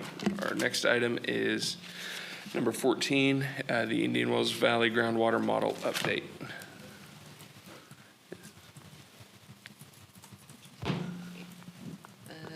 Do we have a presentation to whoever can make this happen?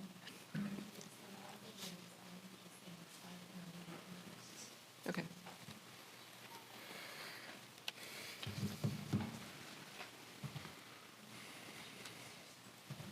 Well, while I wait for this presentation to come up, I'm Susie Rybarski from the Desert Research Institute. I am the groundwater modeler that's been working on the model update to the, for the 2025 update to the GSP.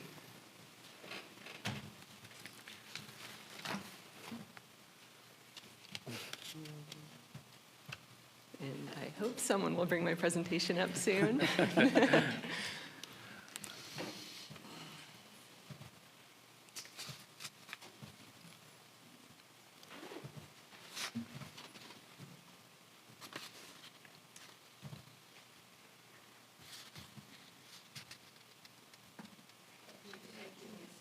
Okay.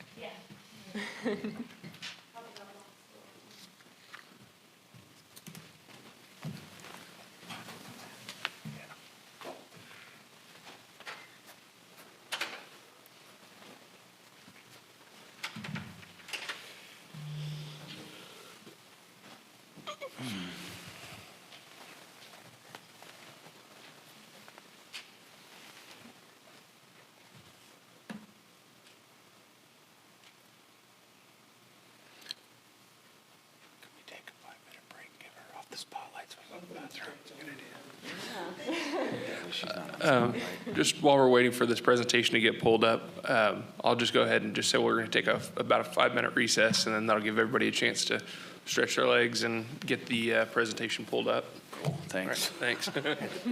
Yeah.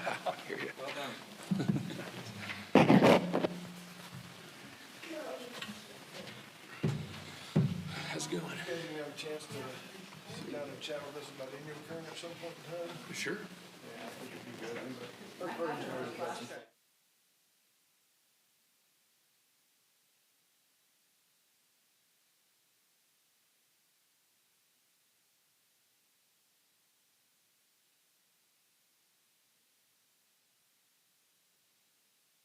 We got the issue solved. Thank you. We're going to get started again. I'll give everybody a minute to come sit down.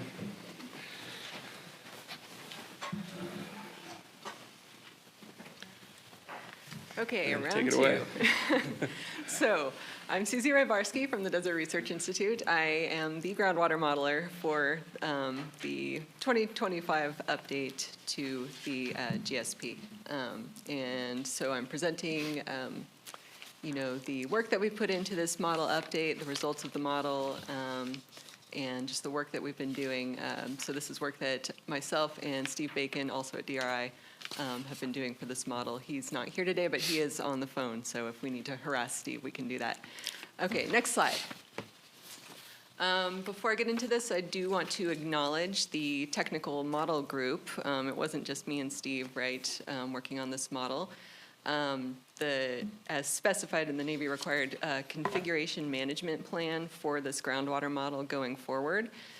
So this technical model group was formed in 2022 to review these configuration items, was just a list of items of things that might potentially need to be updated in the model, looking at new and old geologic, geophysical, and hydrologic data to determine whether or not it needed to be put into the model, and if it did, how we should address putting that into the model. So group members included domestic well owners, BLM, Navy, DRI, which is me, and members from Stetson. Next slide. So broadly, the elements that we evaluated can be grouped into 5 categories. We've got model domain configuration, faults, the hydrogeologic framework. So that would be geologic units within the model. So is it sand and gravel, or is it this big clay layer? Then evapotranspiration zones and extinction depths, that would be how far down below land surface can this water be evapotranspirated, and the recharge distribution. So that's just the distribution of the recharge. We did not change the amount of recharge that's going into the model from the 2020 GSP. That's still at 7650. We just moved it around a little. Next slide.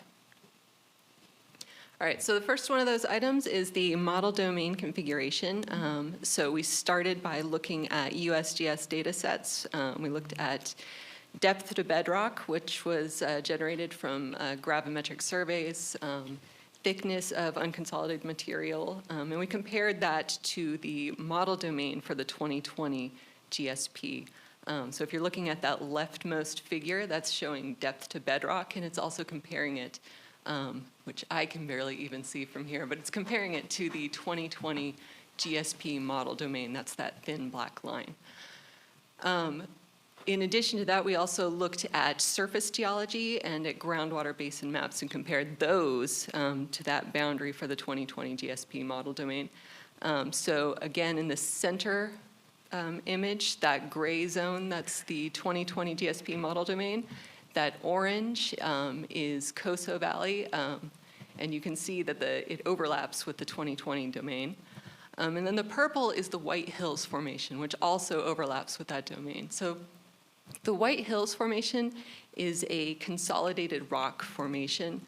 It is fractured. We do believe it is transmitting water, but it's not like a sand and gravel aquifer zone. So we don't believe it's actually storing a lot of water. So water can pass through it, but it's not retaining a lot of this water. So for that reason, we clipped it out of the model domain. And so you can see on the figure on the right, that is showing a comparison of the new 2025 GSP model domain, which is in green, to the 2020 GSP model domain, which is in gray. And you can see that it's quite a bit smaller. It's a reduction in area of about 22%. Next slide. Question real quick on the last slide. Yes. Are you going to describe the reasons why the fringes of the rest of the groundwater domain have basically reduced to a certain extent? Sure. They're generally smaller because of those comparisons that we were making with surface geology and with the depth to bedrock maps that we were getting from USGS. So in areas where we were seeing, the bedrock is really close to land surface, or the surface geology is showing us that pieces of the mountain block are clipping into this model domain. Right, we're not simulating that as being part of the aquifer. And part of that just came because the original model domain was a really coarse resolution model, not the 2020 GSP, but they took that domain from an older model. And so now that it's been refined, we can make that discretization.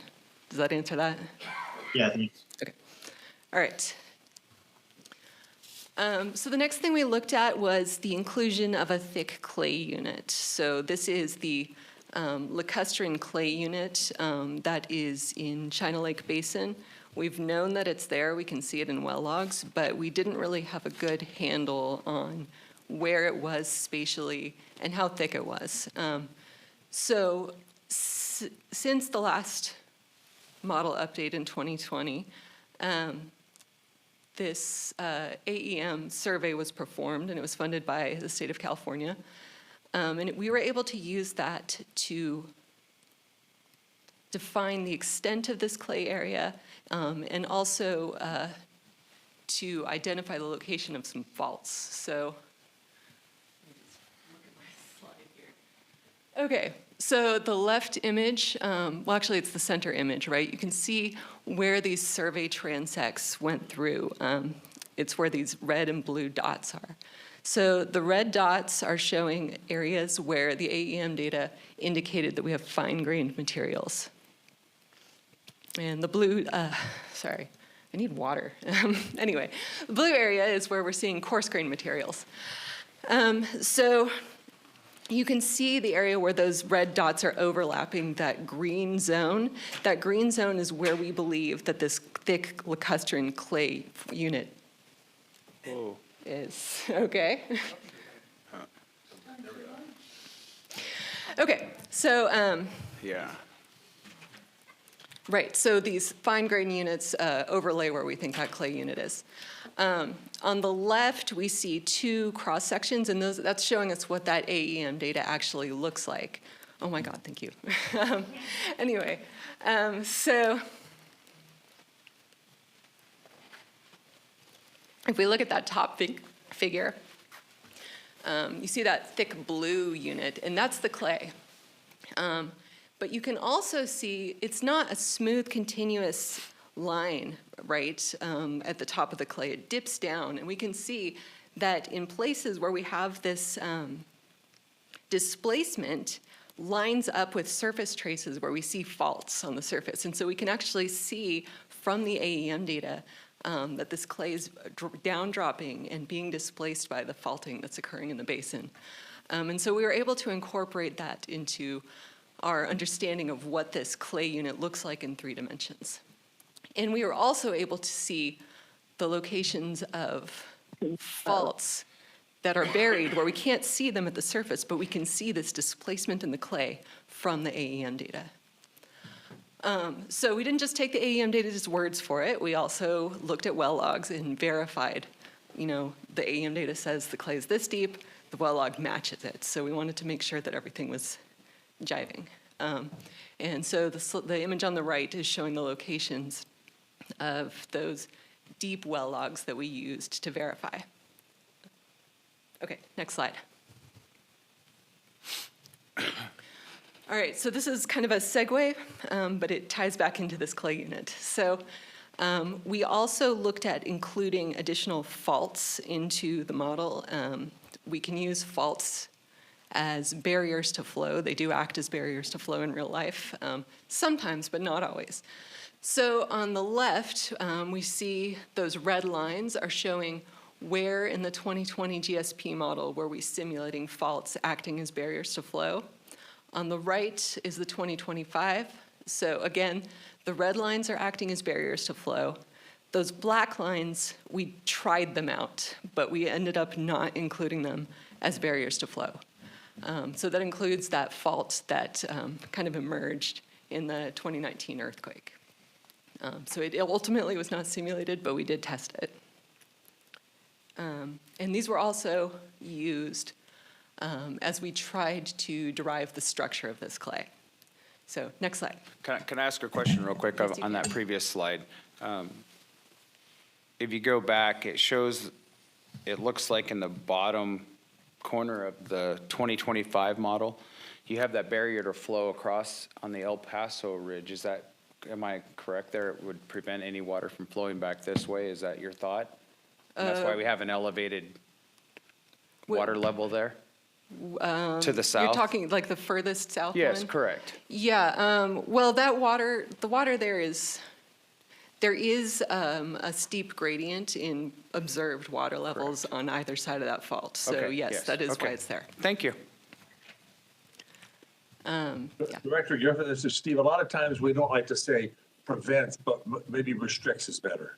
Yes, water can pass through these faults. It's just, it's kind of acting as a less transmissive area, right? So water is flowing through it. It's just flowing real slow. Correct. And that would bring to reason why the water level was higher there, because there was a barrier there, and that wasn't dropping into this part of the basin because there was a Right. barrier. Yeah. Thank you. Okay, so we have the AEM data. We have, observed faults from the AEM data plus surface faults. And we have deep well logs that are showing us where we can see this clay unit underground. So using all that information, we generated 5 cross sections through this clay formation. And that's what's in that top left image. You can see the locations of these cross sections. We're just showing 2 of them here because these are just examples. Oh gosh, I can't even see the numbers anymore, but the top one is cross-section 1, and I believe that's that blue one that's running southwest to northeast, and then the bottom cross-section is that red one that's running from northwest to southeast. So in those models, you see that gray, that's that clay unit, and you can see where that clay is down dropping, where it's tilting underground. And so we generated these cross sections for each of those locations where they intersect these deep wells. And then we interpolated that data together to create a 3-dimensional model of the clay. So next slide. All right. So this is actually a video, but before we play it, let's remember from one of my first slides, we looked at the depth to bedrock from the USGS map. And it was kind of located in, the north central area of the basin. It was this deep depression where the bedrock was really deep. So if you think about how this lines up with this clay unit, I wish I had a pointer, but it's kind of right in the center of this clay unit.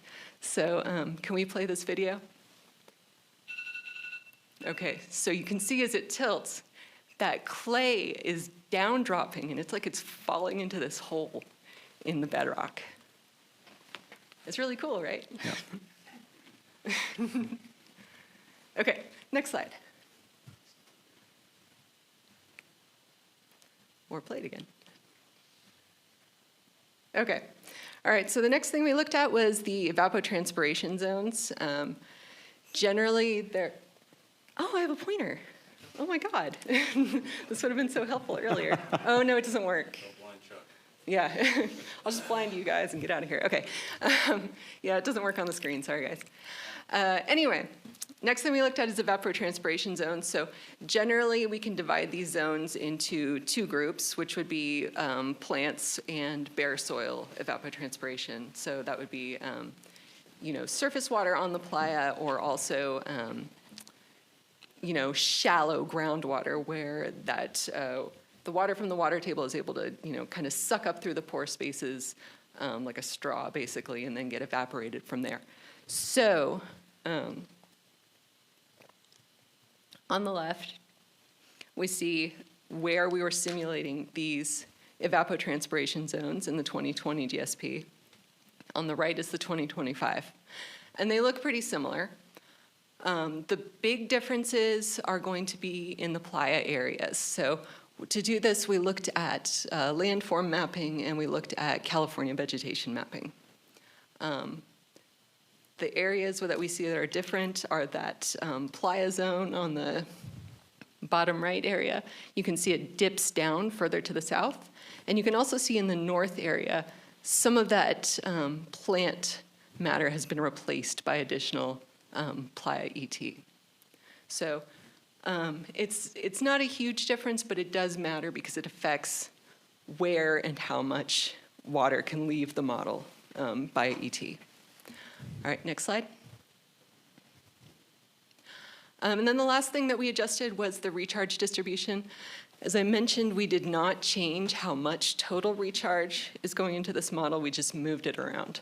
So the biggest changes, and you can see these two tables, 2020 on the left and 2025 on the right, with the amount of flow that's coming into each one of these watersheds leading into the basin. We shifted some recharge from Sierra Nevada South, that pink area at the bottom, into Sierra Nevada North, which is that orange on the right there above it. And then the other one is that we now have this White Hills recharge zone, which didn't exist in the previous model. That recharge is not, it doesn't originate in the White Hills. What that's really intended to represent is underflow from Rose Valley that goes through that fractured rock in the White Hills Formation and then enters the model domain. And everything else, they all got adjusted, but it's no other big differences. Yes. A quick question. There's quite a dramatic change in the Sierra Nevada South. So when you ran your models, what was significant there? Because we are seeing quite an increase in our standing water level there. Are you? Well, we were able, so one thing that happened is that we included some water levels in our observations when I was calibrating the model that weren't included in the previous model. And I don't know if they were new or if they just didn't include them. But we were not able to calibrate this model having that much water going into that area. It was just too much. Because it would change the 7650 number on your input? No. When I initially started working on this model, I was using the distribution that had come from the 2020 GSP. Okay. But that area of the model just could not, I couldn't match observed water levels while maintaining that rate of flow. I needed it to be less flow. Okay. If I can also add in there, so with the south end, you have El Paso and how that water flows previous model overestimated how much water and the water levels in that area when it was being run. By distributing some of that water north of that El Paso fault that you had pointed out before, that made much more agreement. And Susie will go into the calibration statistics. It made much more agreement with measured groundwater levels. So it's more, where that is quite far south in the El Paso, lining up with the fault. And the other area, let me see if I have it quite right. The other area is further, closer to Inyo Kernan North. Okay. Yeah, I was just concerned because I've seen quite an increase in Dove Springs area and Horse Canyon, and all those springs are running very well. So it seems that there's quite a bit of recharge coming there. So it seemed surprising to me that it dropped down to 380 acre feet. So I was just curious. Thank you. Right. And there is limited groundwater levels down there, but for the ones that we do have, this is a much better match. Okay. Okay, next slide. Okay, so maybe this does answer part of that question anyway. That's all the stuff that we put into the model. Those are all the big changes that we made to the model. So now we want to see, did we improve the model? Is it better than it was? And the way that we do that is by looking at the model error, right? No model is perfect. But the way that we can assess our model is by comparing observed water levels to the water levels that the model is simulating. So this model was calibrated to 8,285 measurements. That's over many years and at 190 well locations. And you can see those locations in that map. All those red dots are wells where we have observed water levels below land surface. So to assess our model, we look at model error. Compared to the 2020 GSP, the model error was reduced by 12 feet or 45%. So it was a huge difference. You can see the actual error statistics in these tables below. The top one is the 2025. The bottom is the 2020 error. The ones that I really like to look at are the mean absolute error, and that's in feet. So currently the model error is 14.47 feet. And what that means is over all these observed water levels over all time, on average, that's how different the model is from the observed water levels. So, and you can see in the 2020, it was 26.5 feet. Now, that might sound like a lot of feet, right? But it's not for this basin, because this is a huge area with huge changes in water levels across the entire basin. So that's the reason that we use this statistic called relative error, and that's that percent that we have right there. It takes into account what are the changes in water levels that we're trying to simulate, and gives us a number that we can target that makes sense for the model that we're calibrating. So if we had a tiny model, then those feet better be small, right? But if we have a huge model, then the error can be bigger. So when I'm calibrating a model, I want that relative error to be less than 5%. And you can see in both the 2020 and the 2025, the relative error is less than 5%. It's less in the 2025, but the 2020 was still good, right? It wasn't a bad model. We just improved it. Okay. Does that make sense? Yep. All right, next slide. So also, when we're calibrating a model, we don't want to just look at these error statistics. We also want to see, is our model doing what it's supposed to be doing? So, for example, you might be able to get really good close match on heads, but maybe your simulated water levels are going up and your observed water levels are going down. And if we're crossing, they're close in heads, but it's doing the wrong thing. So we need to look at these trends too. And that's what we're seeing with these plots. So these are hydrographs. We're looking at these 4 wells that you can see in the map.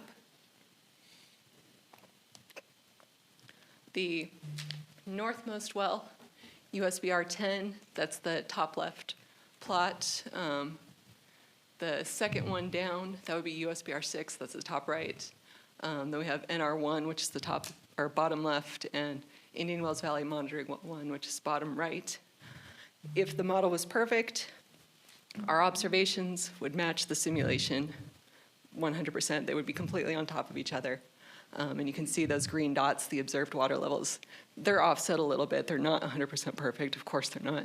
No model is. But they are doing what we want them to do, right? The model is going down when the observed water levels go down. And they're going down at about the same rate.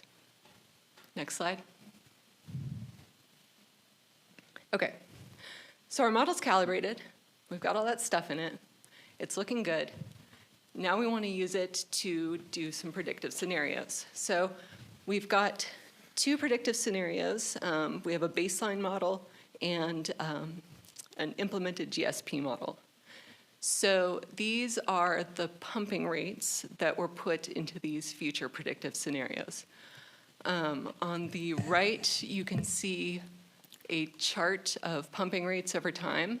This includes all time, so it's not just the future pumping, right? It starts in 1920 and includes all this estimated historical pumping that goes through 2023. Then starting in 2023, when things like smooth out, you can see on that chart, that's when we start simulating this predictive pumping for the baseline scenario. So for the baseline, this is intended to represent kind of a business as usual scenario, right?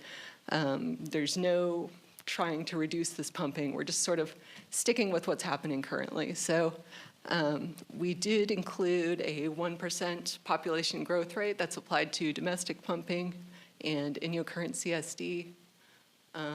Sorry, I can't read this slide.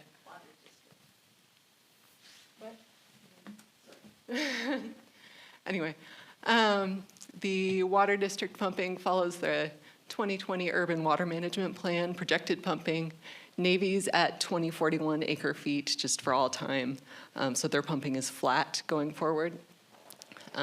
And same for mutuals, co-ops, SVM, Trona, city, county, and all ag. Those are just using 2020 to 23 average pumping. Yeah, so no imported water, no recycled water, no pumping optimization, like no nothing. Just keep doing what we're doing.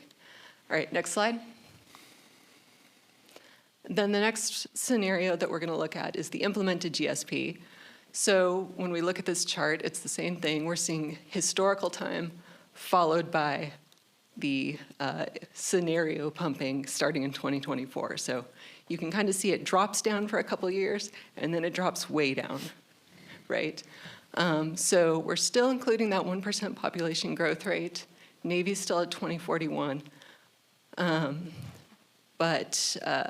And then mutual co-ops, SVM, Trona, and county are all using those average pumping. But we're saying the transient pool is finished by 2026, and all ag pumpers that are not in the transient pool stop pumping by 2024. I can't read what else is on this slide, but you guys can, so we'll just let it go. Basically, the point of this is that the total pumping does not exceed 7650, right? It's at that sustainable yield rate going forward. Okay, next slide. All right, so this is showing the results of those predictive models when we implement that pumping. So these maps are showing changes in groundwater levels from 2020 to 2070. So on the left, we have that baseline scenario, the business as usual. On the right, we have the implemented GSP, where the pumping is reduced to 7650. Now, these maps look like they're using different color scales, but they're not. It's just that the results are very different. So if you see yellow, it means the same thing between both maps, okay?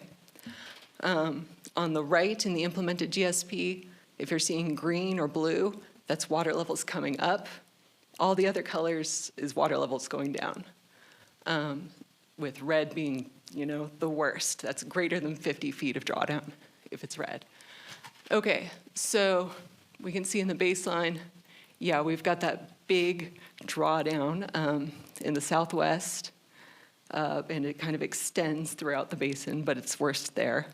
In the implemented GSP, we do see water levels recovering in that ag area to the north. And we do see water levels going down elsewhere in the basin, but not nearly as much as they are in the baseline scenario. Okay, next slide. This map is for the baseline scenario, but it's showing results in these hydrographs for both models.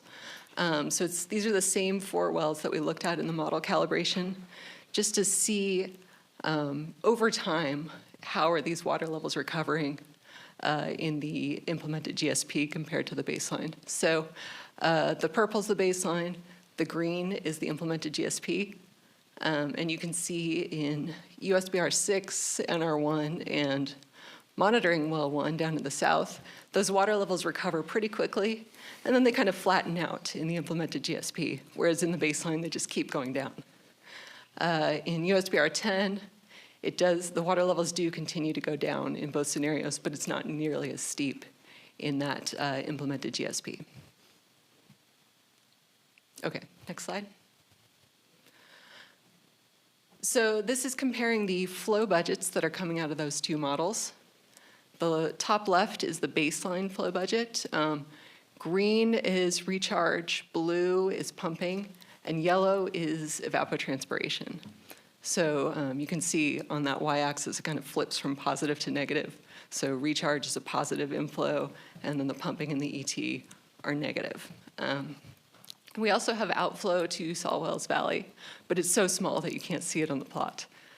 But it is there. So we also see these dashed lines, and they are placed at 7650, positive and negative, so that you can see that sustainable level.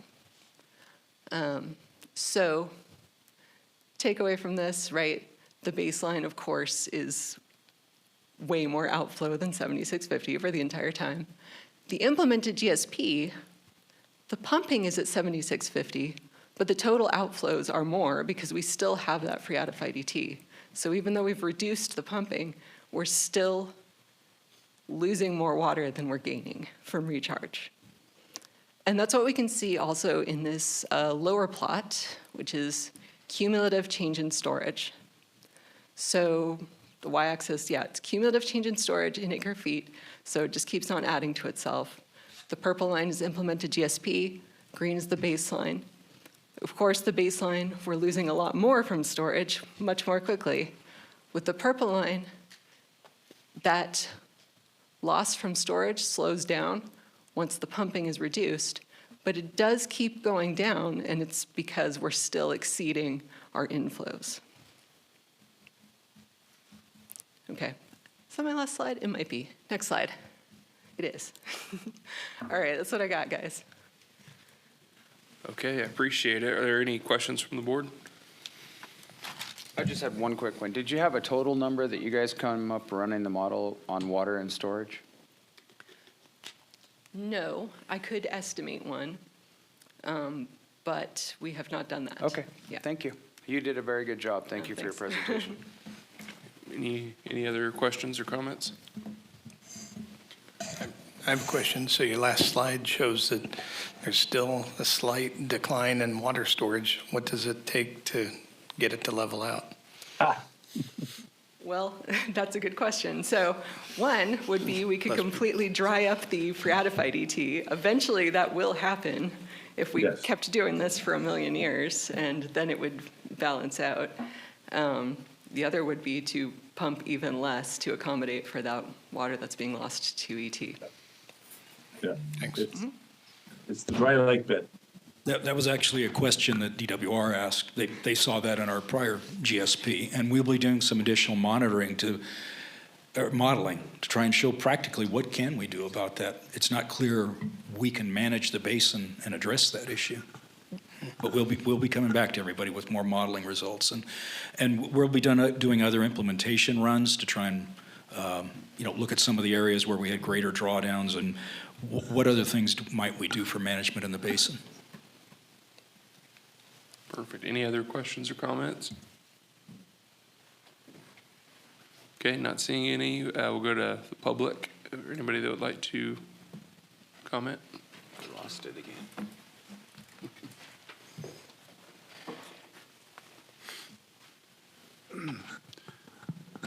Don Decker. One thing that you can do is reduce the other pump load that you've got on the basin by the same amount that the phreatophytic community is taking up. Reduce the total, and it will level out. There is a basin solution. Appreciate that. Let me say that again. If you reduce the pumping in the basin in the future time by the amount that the phreatophytic zone is taking, it'll reduce the actual total withdrawal to 7650, and it will level out, and that is a basin solution. I guess my question, Donna, is there any way to really prove that there's a negative drop in the basin that will occur regardless of any and all stoppage of water usage, as a whole? If you took no water out of this basin, would it continue to chronically drop? Well, I believe it would.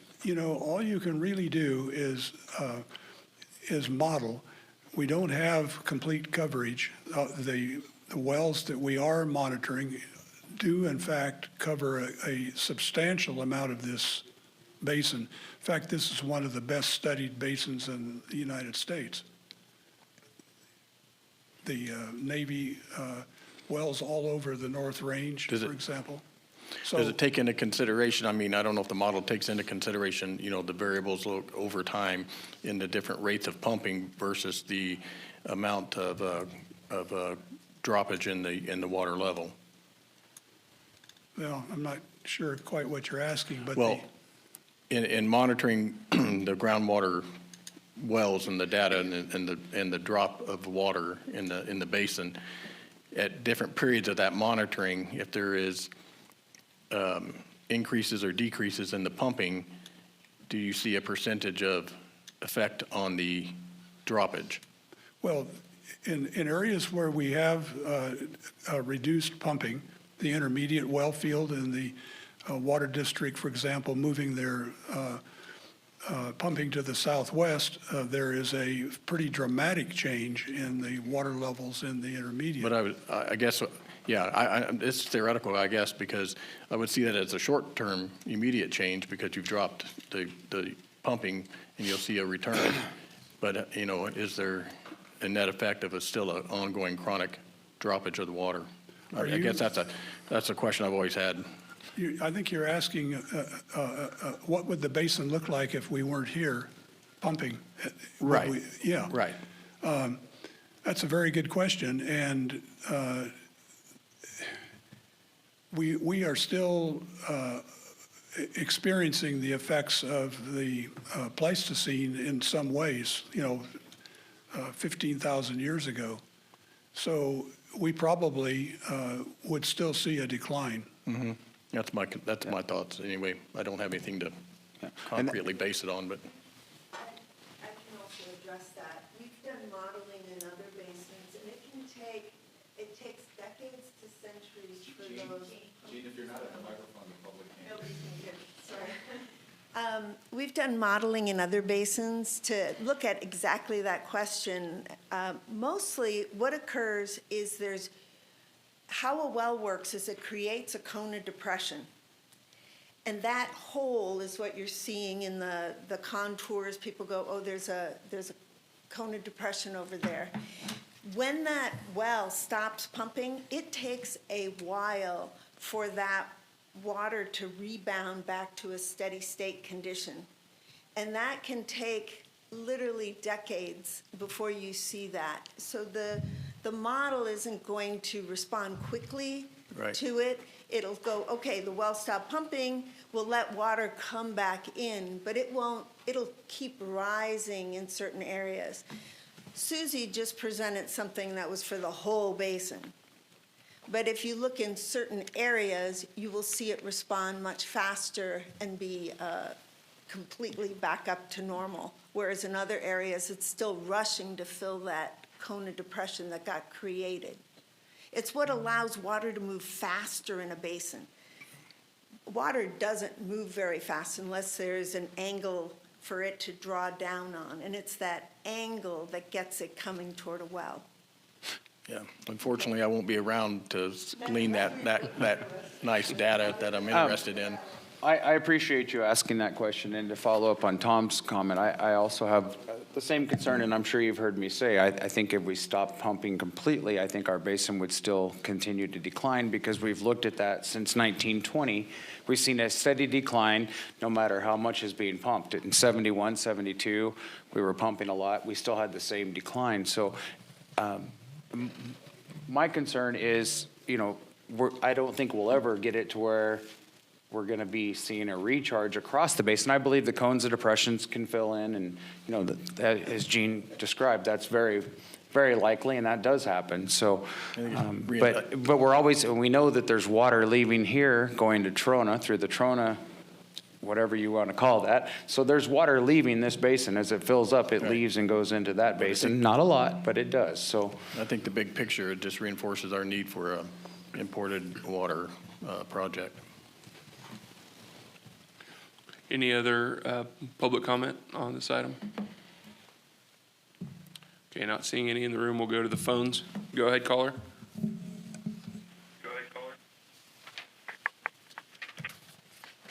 Yeah, I guess my question has to do with.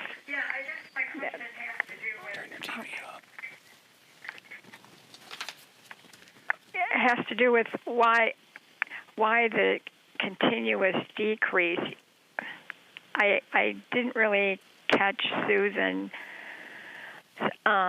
explanation for that even though we're only withdrawing the 7650, why the extraction rate never equals the recharge rate. Okay, well, we'll see if we can get an answer. Yeah, so I think what you're talking about is why we continue to lose water from storage even though we're only pumping 7650. Is that correct? I guess, yeah. Okay, so what's happening is that our inflows into the basin are equal to 7650. That's what we've applied to the model for groundwater recharge coming into that aquifer, okay? Now, the outflows are not just the pumping that's 7650. It's also some amount of phreatified ET and bare soil ET. So that's water that's being evaporated up out of the ground. So we're not just losing that water to pumping, we're also it's the sum of those two things. So if our outflows are greater than our inflows, the only place that water can come from is from storage in the aquifer. And that's why we continue to see that reduction in storage over time, even though we've reduced the pumping. Does that make sense? Yeah, so you're saying there's still evaporation from heat, yes, et cetera, that's below the Earth's surface while it's being extracted? Okay. Mm-hmm. Okay, thank you. You're welcome. Thank you. Any other public comment? Okay, seeing none, thank you for that update, and we'll go to item 15, which is a Water Resource Manager's Report. Thank you, Mr. Chairman. This is Steve. It's a very short. First of all, thank you, Susan and Gene. That was really good report, and I think it shows the amount of work that's been done on this model and how well what a great job certainly the technical modeling group and DRI have done with this model. It's really good stuff. So I'm going to be real short. This has been already a long meeting. A lot of what is in the normal Water Resource Manager report, we've covered some of the areas already on the grant, and there is a handout as part of the packet. on the grant status. We're pretty much caught up. We've got some invoices that we're waiting on for about $600,000. It was just submitted in May, so we're waiting on that. But other than that, we're pretty much caught up. As you know, a lot of money came in under the Urban Community Drought Relief Program consolidation.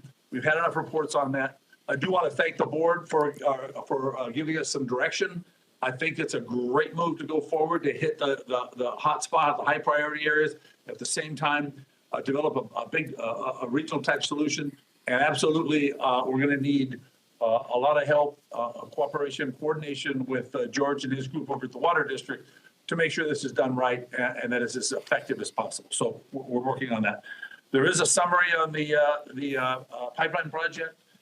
As always, we provide work that's been done and then next steps for the design of the pipeline, for the environmental and the right-of-way. We cover that. Submittals to DWR, we do have a submittal due, initial studies due in September. We're on track for that, so that's going on right now. And there is monthly coordination going on. Corps of Engineers, that was discussed today. I think Mr. McKinney, Michael McKinney and Cap Corps described where we need to go with the Corps of Engineers in coordination with our funding. There's information on status of shallow well mitigation program. I think Jeff covered that very well. There were a lot of questions. And then we have a schedule, and a schedule for releases of information, and a submittal schedule associated with the GSP. So that's included.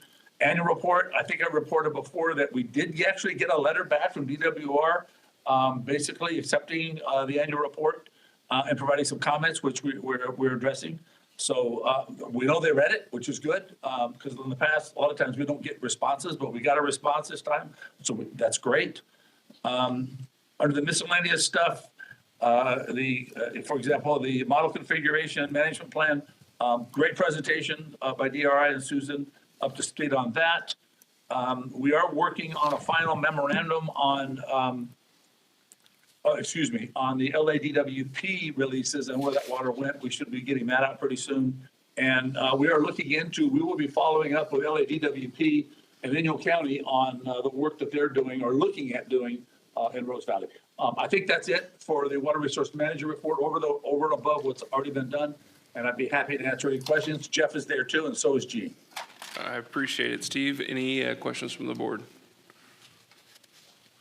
Okay, not seeing any. Are there any members of the public that would like to comment on Water Resource Manager's report? Okay, not seeing any. Thanks again. Steve? Thank you, Mr. Chairman. And our last item is the General Manager's report. Thank you, Mr. Chairman, and I will also make this very brief. We have a cash balance statement for you for the end of June. We don't have the full financials this month. Our finance manager, Gina, she's had to take some time for bereavement over the past couple of weeks.